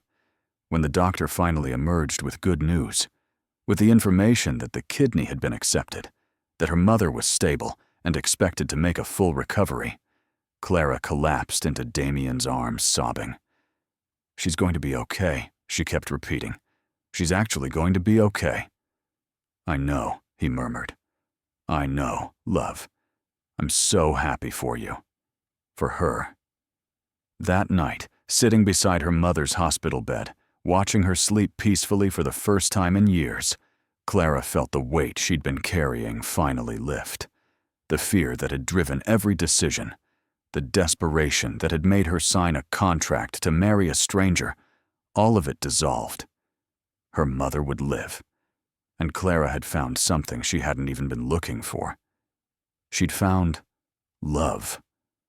A month later, Damien took her back to the San Juan estate. They'd been spending more time there, and Clara had begun to think of it as theirs rather than his. She'd planted flowers in Emma's garden, had set up an easel on the deck where she'd started painting, a hobby she'd abandoned years ago. That evening, as the sun set over the water, Damien led her down to the beach, to the rock outcropping where Emma used to watch for orcas. "Clara," he said, taking both her hands, "when we started this, I thought I was buying a solution to a problem, a wife to satisfy my grandmother, a way to maintain control over my life. I thought I could keep it contained, keep it business, keep my heart safely locked away." He smiled. "I was wrong about all of it. You weren't a solution. You were a revelation. You showed me that I wasn't broken, just dormant, that I could feel again if I was brave enough to try. That love doesn't make you weak. It makes you strong enough to face what you've been running from." He released one of her hands to reach into his pocket. "We got married once for all the wrong reasons," he said. "I'd like to do it again for the right ones." He opened a small box, revealing a ring that was nothing like the simple band he'd given her for their fake engagement. This was intricate, beautiful, with a stone that caught the sunset light and threw it back in rainbow sparks. "Marry me," Damien said, "not because of contracts or obligations or desperation. Marry me because you want to spend your life with me, because you love me and I love you, and that's enough. Marry me for real this time." "Yes," Clara said immediately. "Yes, absolutely. Yes." He slid the ring onto her finger, and it fit perfectly. Unlike everything else about their beginning, this felt right. Chosen. Real. They married again 3 months later, in a small ceremony on the estate. Just close family and friends, Margaret Reeves healthy enough to walk Clara down the makeshift aisle, Margaret Hale officiating with authority and warmth. Clara wore a simple dress, held wildflowers from Emma's garden. Damien's vows made her cry. He spoke about second chances and unexpected gifts, about learning to live again through loving her, about how the best thing he'd ever done was sign a contract he'd intended to keep clinical, and discovering it was impossible to keep someone like Clara at arm's length. About how he'd spent 2 years convinced he was too broken to love, and she'd proven him beautifully, perfectly wrong. Clara's vows were simpler. She spoke about faith, about how signing that contract had required her to have faith in a stranger's word, and how that faith had been rewarded beyond anything she could have imagined. About how desperation had led her to love, how what started as transaction had become transformation. About how she'd thought she was sacrificing, but had instead been given the greatest gift. When they kissed, the small gathering cheered, and Clara felt, for the first time in her adult life, like she was exactly where she belonged. They honeymooned in Italy, 2 weeks of wine and art, and long walks through ancient streets. They made love in hotel rooms with views of Tuscan hillsides, in a villa overlooking the Amalfi Coast, in Venice, with moonlight streaming through open windows. Each time felt like a discovery, like learning new languages of intimacy and connection. On their last night, sitting on a terrace overlooking Florence, Damien pulled her close. "Happy?" he asked. "Impossibly," she said. "You?" "More than I ever thought possible." She leaned into him. "You know, if someone had told me a year ago that signing a contract to be a fake fiancé would lead to this, I would have thought they were crazy." He laughed. "Same. But then, the best things in life are usually the ones we don't see coming.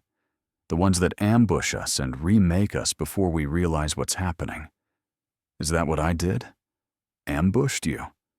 "Completely," he confirmed. "I thought I was so in control, so carefully managing every aspect of the arrangement. And then you showed up with your poetry, and your kindness, and your way of seeing through all my carefully constructed walls. You didn't just ambush me, Clara. You conquered me." "Good," she said, kissing him, "because you conquered me too." They returned to Seattle, to real life, to work and obligations, and the ordinary business of building a shared life. Clara enrolled in classes to finish her teaching degree. Damien expanded his education philanthropy, endowing scholarships for students in Clara's name. They adopted a dog, a rescue mutt, who immediately decided the expensive furniture was his personal territory. They spent weekends at the estate, weekdays in the city, and every moment grateful for the unexpected path that had brought them together. A year after their real wedding, Clara discovered she was pregnant. They'd been trying, had talked about starting a family. But when the test showed positive, she still felt shock mixed with joy. She told Damien that evening over dinner. He went very still, staring at her. "Say that again. I'm pregnant. We're going to have a baby." His eyes filled with tears, which was still rare enough to make her heart clench. "After Emma," he said quietly, "I thought I'd lost my chance at family, that I'd be alone forever. And now we're creating new family, new life, new beginnings." She moved around the table to sit in his lap. "We're going to be okay," she said. "We're going to mess up and figure it out and love this child so much." "We're going to be more than okay," he corrected. "We're going to be everything." The pregnancy was smooth. Clara bloomed. Damien was attentive to the point of overbearing, and they spent months preparing the nursery, debating names, reading parenting books with equal parts excitement and terror. Margaret Reeves visited often, healthy and vibrant, knitting tiny clothes and offering advice. Margaret Hale held court at tea, giving pronouncements about child-rearing that were outdated but well-intentioned. Their daughter was born on a spring morning, arriving early and in a hurry. Emma Grace Hale, named for the sister Damien had lost, and found again through the daughter they'd created. She had Clara's gray eyes and Damien's dark hair, and a cry that suggested she'd inherited both their stubborn natures. The first night in the hospital, Damien held her with a tenderness that made Clara's heart ache. "Thank you," he said, not looking up from his daughter's face. "For what?" "For this. For her. For showing me that life continues, that love multiplies instead of dividing. for being brave enough to sign a contract with a stranger and patient enough to teach him how to be human again. Clara smiled through tired tears. Thank you for being worth the risk. Worth it? I was a disaster. You were wounded, she corrected. There's a difference, and wounded things heal if they're given the right care. He finally looked up at her. I love you, Clara Hale. More today than yesterday. More tomorrow than today. I love you too. They took Emma home to the penthouse, then to the estate, beginning the overwhelming, beautiful chaos of new parenthood. Sleepless nights and endless diaper changes, and the profound disorientation of being responsible for another human's life. And through it all, the certainty that they'd gotten impossibly lucky, that what had started as desperation had become devotion, that a contract meant to be temporary had built something permanent, that fiction had become the most honest truth either of them had ever lived. Emma Grace was 6 months old when Clara found the original contract. She'd been looking for something else in Damien's office, had pulled open a drawer, and there it was. Not burned, after all. A copy, she realized. The lawyers must have kept one. She sat at his desk, reading through it with strange detachment. The clinical language, the monetary terms, the careful boundaries. It felt like reading about strangers. Had they really been these people? So desperate, so carefully controlled, so convinced they could contain something as wild as human connection with legal terms and conditions. Clause 7 caught her eye. The marriage will be in name only. No expectation of physical intimacy. Separate residences within the primary dwelling. She laughed quietly. They'd broken that clause so thoroughly it was almost funny. And Clause 12. Either party may terminate this agreement early with appropriate financial penalties. Damien had burned the original rather than let that clause stand between them. What are you reading? She looked up to find him in the doorway, Emma on his shoulder, both of them watching her with identical, curious expressions. Our contract, she said. The lawyers kept a copy. He came around the desk to look. Oh, that. Ancient history. Is it? She wasn't sure why she was pushing, what answer she was looking for. It's only been 2 years. Feels like a lifetime ago, Damien said. That person I was, the one who thought he could contract his way through life, who believed keeping distance kept him safe. I barely recognize him now. He sat beside her, adjusting Emma in his arms. Do you regret it? Starting this way, instead of meeting organically? Falling in love the traditional way? Clara considered that. I used to think I should, that our beginning was too transactional, too calculated. But honestly, I think we needed to start this way. You needed structure to feel safe enough to try. I needed concrete terms to believe it was real. We took something clinical and made it sacred. That's worth something. It's worth everything, he corrected. She looked at the contract again. We should burn this one too. Damien shook his head. No. Let's keep it. Reminder of how far we've come, of what we've built from unpromising materials. Evidence that sometimes the most beautiful things grow from the most unlikely soil. Emma chose that moment to spit up on his shoulder, causing both of them to laugh. Very poetic, Clara said, reaching for a burp cloth. Nothing says profound revelation like baby vomit. Welcome to parenthood. Life continued its forward momentum. Emma grew, hitting milestones that filled them with pride and terror. First smile, first laugh, first time sleeping through the night, which they celebrated like winning the lottery. Clara finished her degree and took a teaching position at an elementary school near the estate.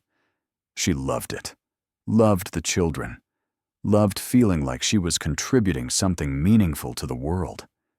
Damien's company continued thriving, but he'd learned to delegate, to trust, to value life outside the office. They found balance, Not perfect balance, but the kind of messy, negotiated, constantly adjusted balance that real life required. Emma's first birthday party was held at the estate. The garden Emma Hale had planted now mature and blooming. Grandmothers Margaret and Margaret holding court. Friends and family gathered to celebrate the life they'd created. Clara watched Damien play with their daughter, saw how naturally fatherhood had come to him despite his fears. He was patient and silly and completely besotted. Emma had him wrapped around her tiny finger. This is it, she thought. This is what we were trying to buy with that contract. Not just time or money or solutions to immediate problems, but this: family, love, a life that matters. That night, after guests had left and Emma was asleep, they sat on the deck watching stars emerge. "Do you think about her?" Clara asked. "Emma, your sister." "Every day," Damien said. "But it's different now. Less painful. More like she's present in good ways rather than haunting me with her absence." He gestured to the garden. "She lives here in the flowers, in our daughter's name, in the fact that I learned to love again because she taught me how when we were kids." "I think she'd be happy," Clara said, "seeing you now, seeing us." "I think she'd take credit for it," Damien said with a smile. "She'd say she orchestrated the whole thing from wherever she is. Made sure I ended up desperate enough to consider a contract marriage. Made sure you were desperate enough to accept. Then sat back and watched it unfold, exactly as she planned. Maybe she did." He looked at her. "Do you believe that? In that kind of thing?" "I don't know," Clara admitted. "But I like the idea. That she loved you enough to keep looking out for you, even after. That somewhere in the universe, there's someone who wanted you to be happy and made sure you found me." He pulled her close. "I think the universe just got lucky. We both did." As Emma grew into a toddler, they fell into the rhythm of young parents, the chaos of toy-strewn floors and interrupted sleep and negotiations over vegetables, the joy of first words and first steps, and personality emerging. Emma was fearless, curious, stubborn.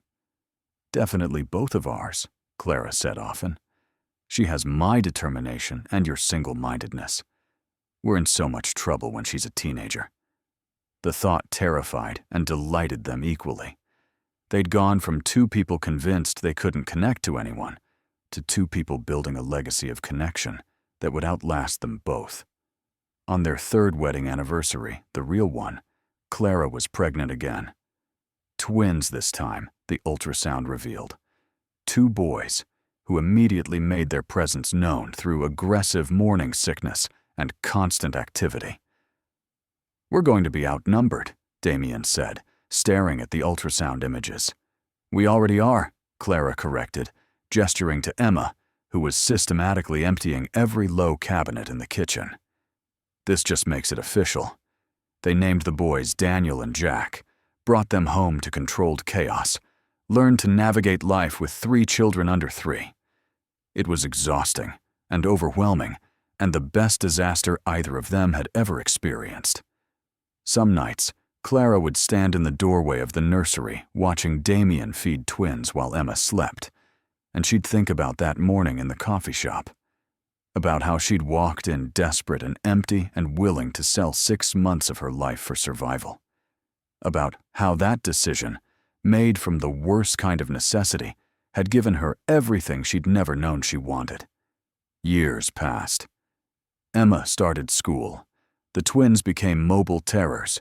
The estate became their primary residence, as city life felt increasingly incompatible with their growing family.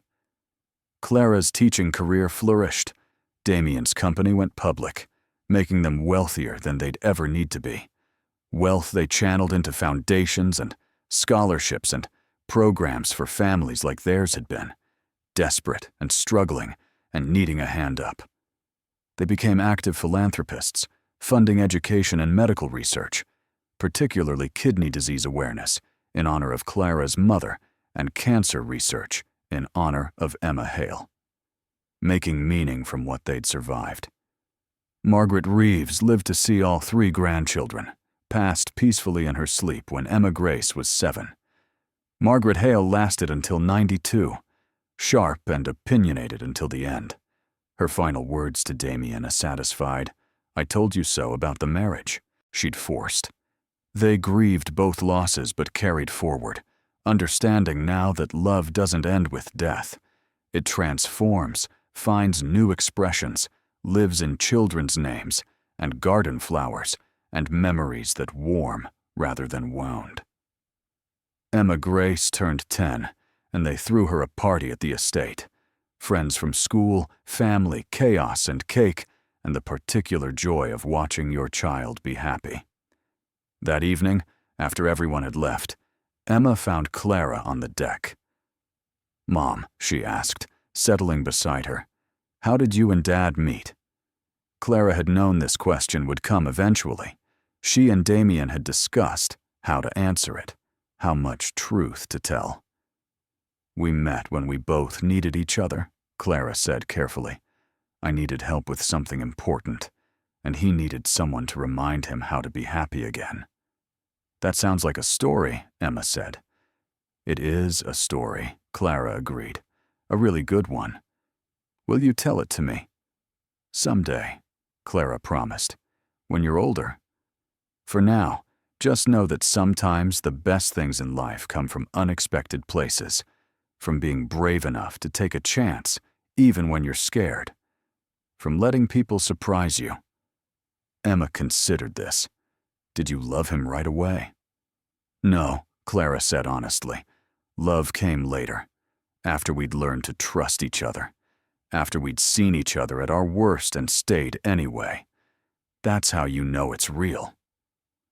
Emma nodded, satisfied, and ran off to play with her brothers. Clara watched her go, this fierce, bright child born from a contract and raised in love, evidence that intentions matter less than outcomes, that the path to happiness is rarely straightforward. Damien joined her, sliding an arm around her waist. "She asked about how we met," Clara told him. "What did you say?" "The truth. That we needed each other, found each other, chose each other." He kissed her temple. Perfect answer. They stood together watching their children play in the garden Emma Hale had planted, in the home that had transformed from his lonely refuge to their shared sanctuary, surrounded by the life they'd built from the most clinical beginnings. Sometimes Clara would lie awake at night, Damien sleeping beside her, and think about alternate timelines. What if she hadn't been desperate enough to sign that contract? What if he'd found someone else, someone from his world who fit more easily into the life he'd built? What if they'd never taken that chance? The thought was simultaneously terrifying and oddly comforting. Terrifying because she'd come so close to missing this, to continuing down a path of pure survival with no space for joy. Comforting because it meant their life together wasn't inevitable or predestined. They'd chosen it. Every day, they kept choosing it. Emma Grace was 12 when she found the contract copy. Clara had forgotten it was there, filed away in Damien's office archive. Emma brought it to dinner one night, papers in hand, expression curious and slightly accusing. "What is this?" she asked, dropping it on the table. "It says you and Dad got married for money. For 6 months. That it was fake." The twins, now 9, looked up with interest. Damien and Clara exchanged glances. They'd always known this conversation was coming, but knowing didn't make it easier. "Can we talk about this after dinner?" Clara tried. "No," Emma said, her voice taking on that stubborn edge that reminded Clara so much of herself. "I want to know now. Did you marry Dad for money? Was I born from some kind of business deal?" Damien set down his fork. "Emma, sit down." "Please." She sat, but her expression was mutinous, hurt radiating from her like heat. "Your mother did sign a contract to marry me," Damien said carefully. "That part is true." For money? For money I needed desperately, Clara said. Your grandmother, my mother, was dying. I couldn't afford her treatment. Your father offered me a way to save her life. So yes, I married him initially for money. And you, Dad? Emma turned to Damien. Why did you agree to it? Damien was quiet for a moment. Because I was lonely, he said finally. And I'd convinced myself I could never love anyone again after your Aunt Emma died. My grandmother, your great-grandmother Margaret, she saw what I couldn't, that I was wasting my life, hiding from feeling anything. She forced my hand, made my inheritance contingent on marriage. But you didn't love each other, Emma said. Not at first. Clara shook her head. Not at first. At first, we were two desperate people trying to solve our problems with a transaction. So when did that change? Emma asked. When did it become real? Damien reached for Clara's hand. The first night we really talked, he said. When your mother stopped being a stranger, I was hiring and became a person I wanted to know. When I realized she saw me, the real me, not just the money or the company or the image. When she made me laugh for the first time in 2 years, and I remembered what joy felt like. For me, Clara added, it was when I stopped being afraid of him and started being afraid of losing him. When I realized the 6 months we'd agreed to wasn't nearly enough. When I understood that what I thought was a sacrifice was actually a gift. Emma was quiet, processing. So you fell in love. Eventually, Damien confirmed. Slowly and against all our careful planning. But completely. So completely that we burned the contract before it ended, because we didn't want an expiration date on what we were building. And me? Emma asked, her voice smaller now. Was I part of the plan or an accident? You were hoped for, Clara said firmly, desperately wanted. By the time we knew about you, your father and I were married for real, not for contracts. You weren't part of any plan except the plan to build a life together, to create family, to make something beautiful and lasting. We named you after your aunt, Damien added, because she would have loved you so much, because she taught me about love in the first place, and you're the proof that I learned the lesson. Emma's eyes were wet. I don't want to be from something fake. You're from something real, Clara said. You're from two people who started in the worst possible way and built something good anyway. You're from love, Emma, even if it took us a while to get there. The twins, who'd been uncharacteristically quiet, spoke up. So we all exist because great-grandma Margaret forced Dad to get married? Daniel asked. Basically, Damien said, a smile tugging at his lips. Which makes her the secret hero of this story, Jack added. We should make her a statue. They did eventually, in a way.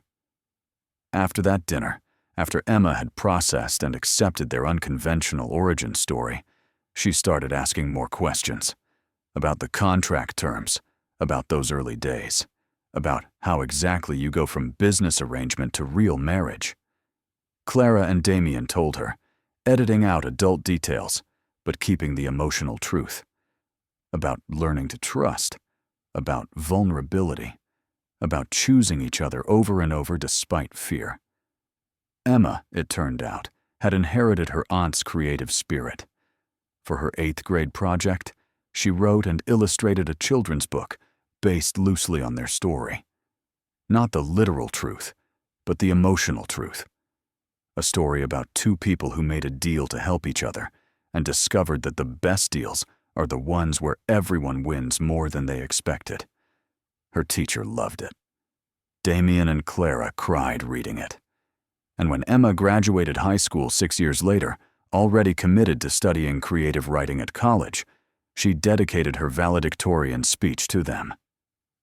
My parents, she said to the assembled crowd, taught me that there's no single right way to build a life, that sometimes the best things come from the most unlikely beginnings. That love isn't about how you start, but about choosing to keep going, even when it gets hard. They showed me that vulnerability is strength, that asking for help isn't weakness, that sometimes the bravest thing you can do is admit you need someone and let them need you back. She looked directly at them in the audience. So thank you, Mom and Dad, for being brave enough to sign that contract, and braver still to tear it up.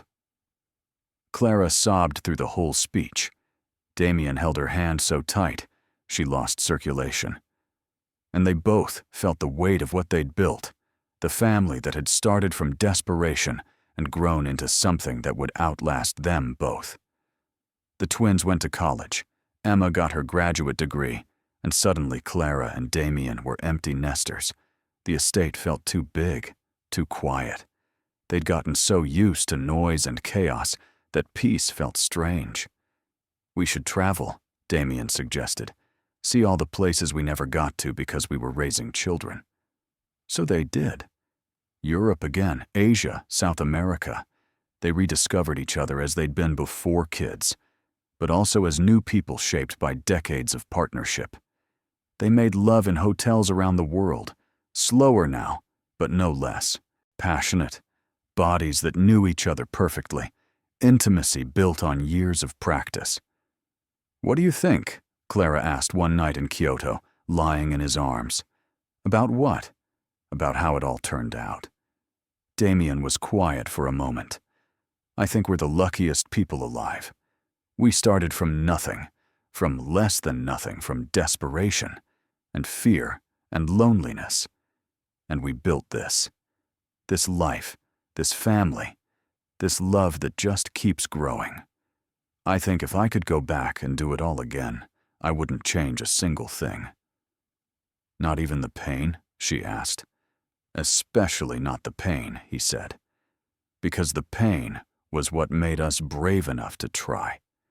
If I hadn't lost Emma, I never would have been desperate enough to consider a contract marriage. If you hadn't been facing losing your mother, you never would have signed. Our wounds brought us together, and then we healed each other." They returned home to find Emma engaged, planning a wedding. Clara helped with preparations, seeing in her daughter's face the same joy she remembered from her own real wedding, the one they'd had for love rather than obligation. "Do you think about it?" Emma asked one day, while they were addressing invitations. "Your first wedding? The fake one?" "Sometimes," Clara admitted. "I wore a borrowed dress and married your father in a courthouse with his lawyer as a witness. It took 10 minutes. And then I moved into his penthouse and pretended to be someone I wasn't.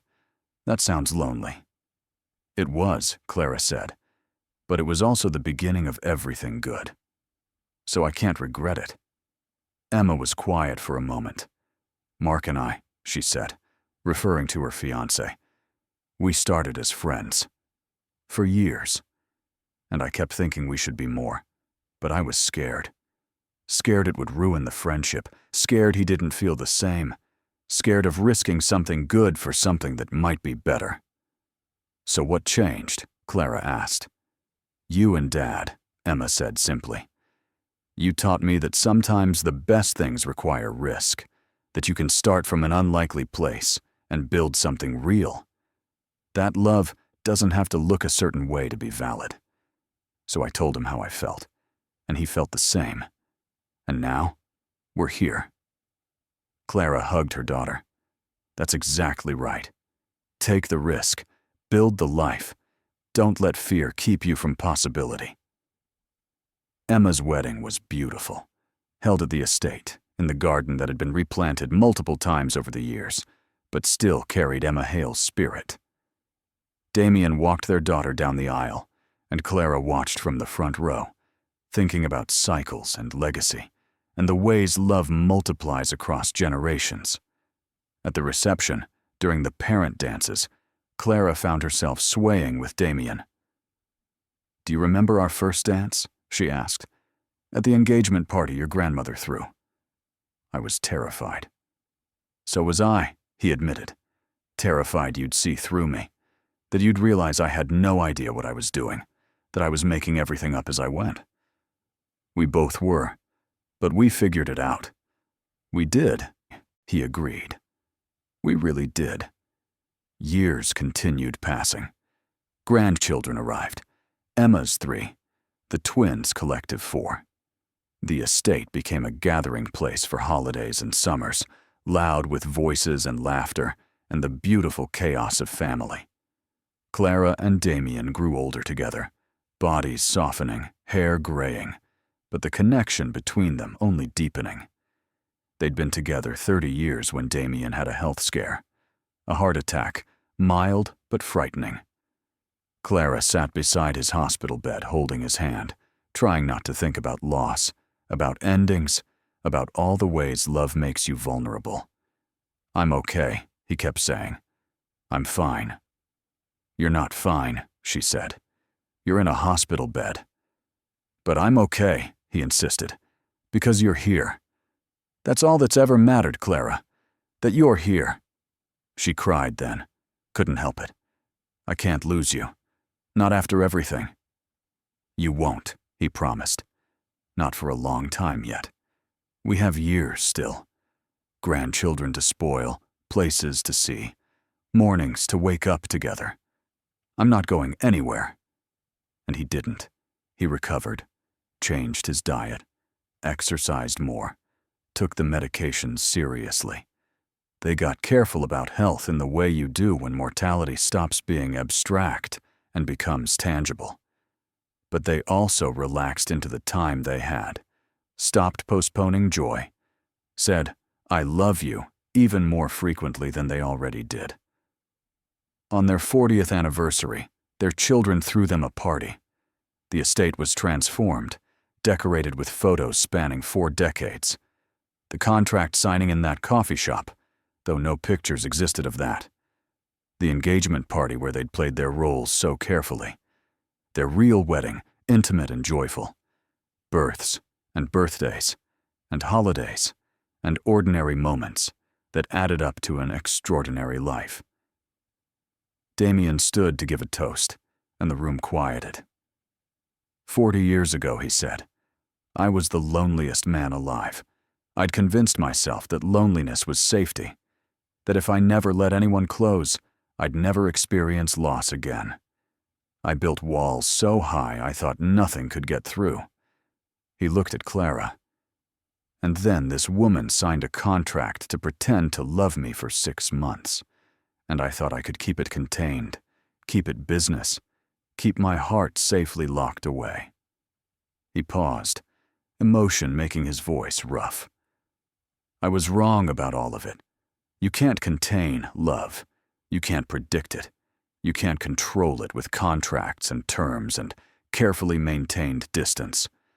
Love is wild and inconvenient, and it breaks down walls whether you want it to or not. Clara did that for me. She saw a man who'd forgotten how to feel, and she patiently, persistently, stubbornly taught him to remember. She took a business transaction and transformed it into the greatest love story I've ever been part of. The room was silent except for quiet crying from multiple attendees. I used to think the contract was the worst decision I ever made, Damien continued. Proof of how far I'd fallen, how desperate and empty I'd become. But now I understand it was the best decision, because it brought me Clara. It brought me our children and grandchildren. It brought me a life I never imagined possible. So here's to contract marriages, he raised his glass. May they all work out as impossibly well as ours did. Everyone laughed and cried and toasted. Clara stood to respond. I went into that coffee shop, she said, believing I was giving up 6 months of my life for my mother's survival. I thought I was making a sacrifice, trading myself for something more important. But I wasn't giving anything up. I was receiving a gift I was too desperate to recognize. Damien gave me breathing room, space to exist without drowning. And in that space, I rediscovered who I was beneath the survival. I found dreams I'd buried. I found strength I didn't know I had. And I found a partner who made me want to be brave enough for both of us, until he could be brave again, too. She looked at him, at the face she'd memorized over 40 years, at the eyes that still made her heart speed up. "So thank you," she said to him directly, "for being desperate enough to take a chance on me, for honoring our contract by breaking it, for building a life with me that's exceeded every dream I ever had. I love you, Damien, more today than yesterday, more tomorrow than today. Always." They kissed, and the room erupted in applause. Later, after the party had wound down and they were alone on the deck watching stars, Clara leaned into Damien's side. "Do you think we'd have found each other without the contract?" she asked. "If we'd just met normally, naturally, do you think we'd have ended up here?" He considered. "Honestly, I don't know. I was so closed off, so determined to stay alone. I don't know if I would have let you in without the contract forcing proximity, forcing me to see you." "Maybe not," Clara agreed. "Maybe we needed that framework, that obligation that became choice." "There's something poetic about it," Damien said. "Using business terms to find love, using distance to create intimacy, using a temporary arrangement to build something permanent." "Very poetic," Clara agreed. "Emma would appreciate it." "Your sister?" "Both Emmas," Clara clarified. "Your sister for setting this in motion somehow. Our daughter for understanding that beginnings don't determine endings. We determine endings by how we show up every day." He pulled her closer. 40 years. Feels simultaneously like forever and like no time at all. "I know," she said. "I can't believe we were ever those people in the coffee shop, so scared and desperate. But I also feel like I've known you my entire life. Like everything before you was just prologue." "It was," he said. "Everything before us was just getting us ready for this." They sat in comfortable silence, the kind earned by decades of shared existence, the kind where you don't need to fill every moment with words, because presence is enough. "I'm glad you responded to my job posting," Clara said finally. "That's not what." "It was," Damien protested. "It was a mutually beneficial arrangement." "It was a job posting," Clara insisted, laughing. "You had a position available, fake wife, and I applied. You hired me based on my qualifications." "I gave terrible qualifications," Clara said. "I was nobody from nowhere with nothing to offer." "You offered everything," Damien corrected. "You just didn't know it yet." "Neither did I, but somehow we found each other anyway. And that's the miracle. Not that we signed a contract, but that we stayed. That we kept choosing each other even when the obligation ended. That we built something real from the most artificial beginning. That's the story worth telling." They went inside eventually to the bedroom they'd shared for 40 years, to the bed where they'd made love and fought, and reconciled and dreamed and planned and simply existed together. They undressed slowly, bodies familiar, but still dear, still desired despite the years. Making love at 70 was different than at 30, slower and gentler, but no less intimate. Maybe more intimate, actually, because it carried the weight of all they'd survived together, all they'd built, all they knew about each other. Afterward, lying tangled together, Clara traced the scar on his chest from the heart surgery. Damien caught her hand, kissed her fingers. "What are you thinking?" he asked. "That I'm grateful," she said, "for all of it. The desperation that brought us together, the fear we overcame, the life we made, even the hard parts, because they taught us how strong we could be." "Me too," he said. "Every single day, I'm grateful." "Even when you drive me crazy," Clara added. "Especially then," he agreed. "Because it means we're still here, still together, still finding ways to surprise each other after 4 decades. They fell asleep like that, holding each other. 2 people who'd started as strangers in a business transaction and become so entwined it was impossible to imagine existing separately. In the morning, they'd wake and make coffee and start another day of their improbable life. But for now, in the darkness, in the quiet, they were simply together. Simply enough. Clara dreamed of the coffee shop sometimes, of walking in desperate and empty and signing papers that would change her life. In the dreams, she'd try to warn her younger self, try to explain what was coming. But Dream Clara never listened. Dream Clara signed anyway, took the risk anyway, stepped into the unknown anyway. And maybe that was the real lesson. That we can't know where our decisions will lead. We can only make them with the best information we have, and then do our best with what follows. Clara's best had led her here, to Damien, to family, to love, that started as transaction and became transformation. And if given the choice to do it all again, she wouldn't change a single thing. Not the desperation, not the contract, not the fear. Because all of it, every single moment had been necessary, had been the path to exactly where she was always meant to be.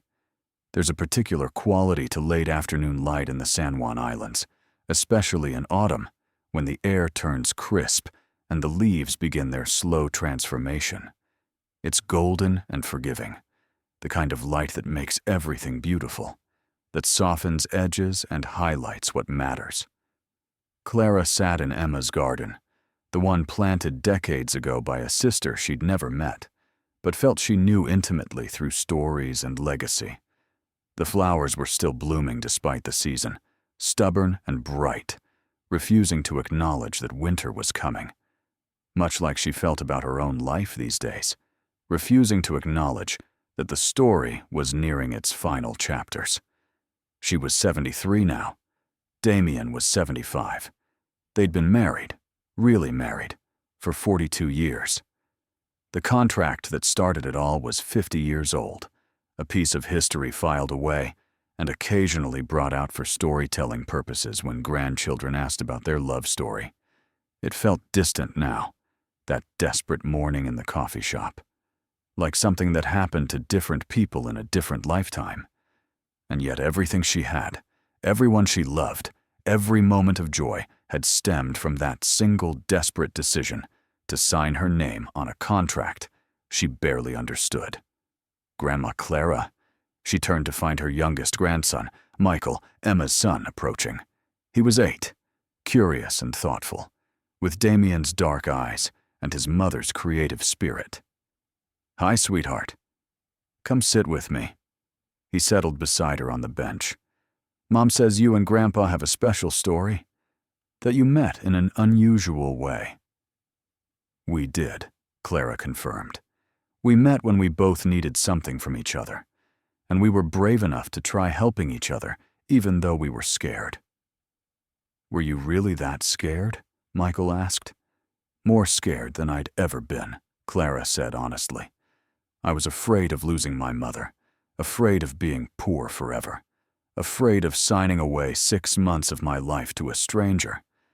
But sometimes being brave doesn't mean not being scared.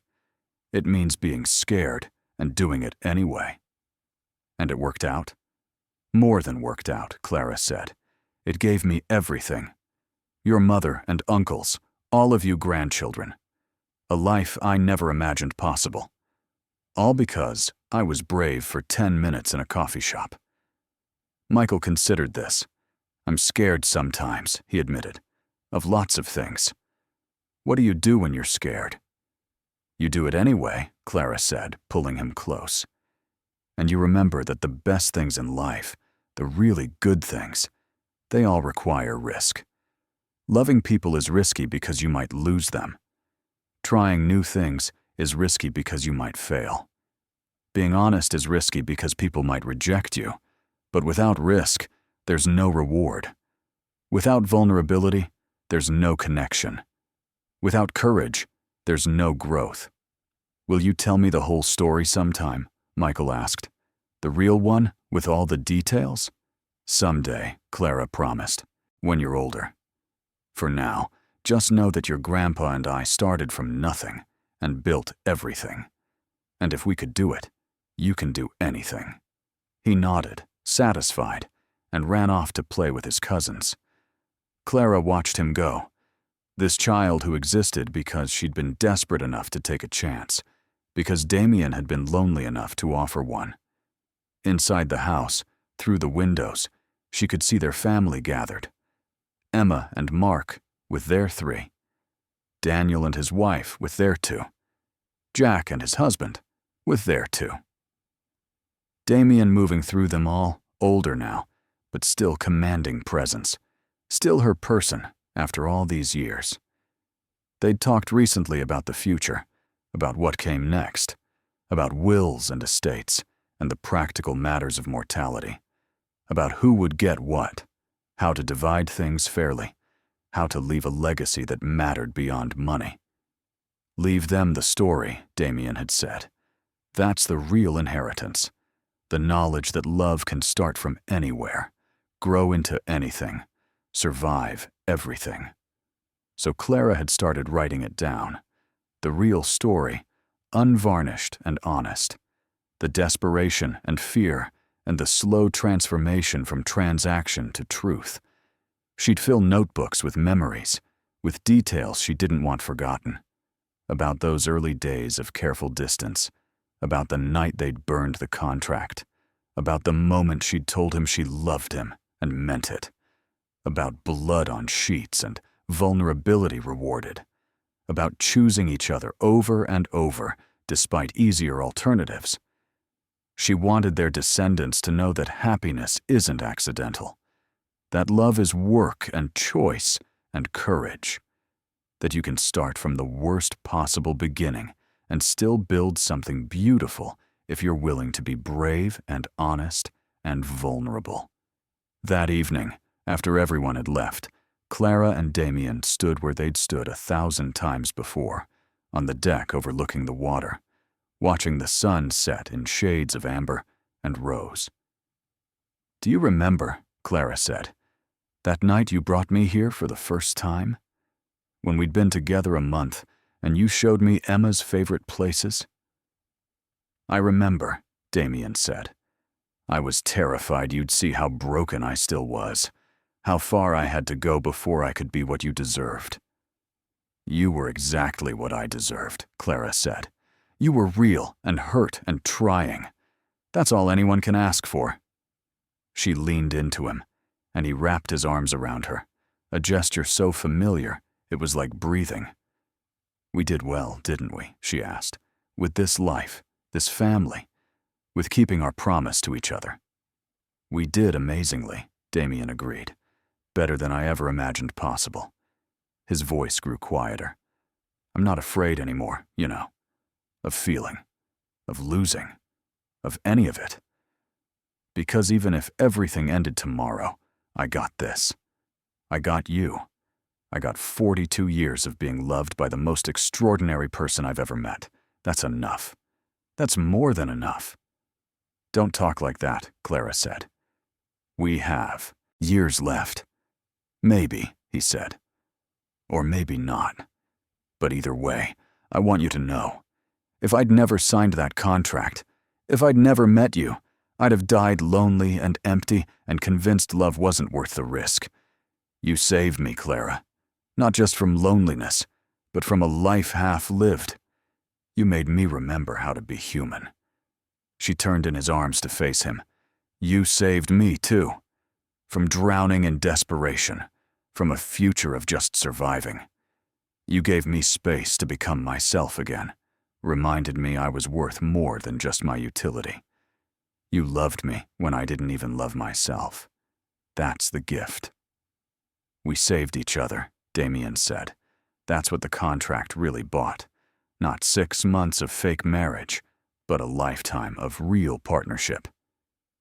They kissed, gentle and familiar, a kiss that contained 42 years of other kisses, of passion and comfort and apology and celebration.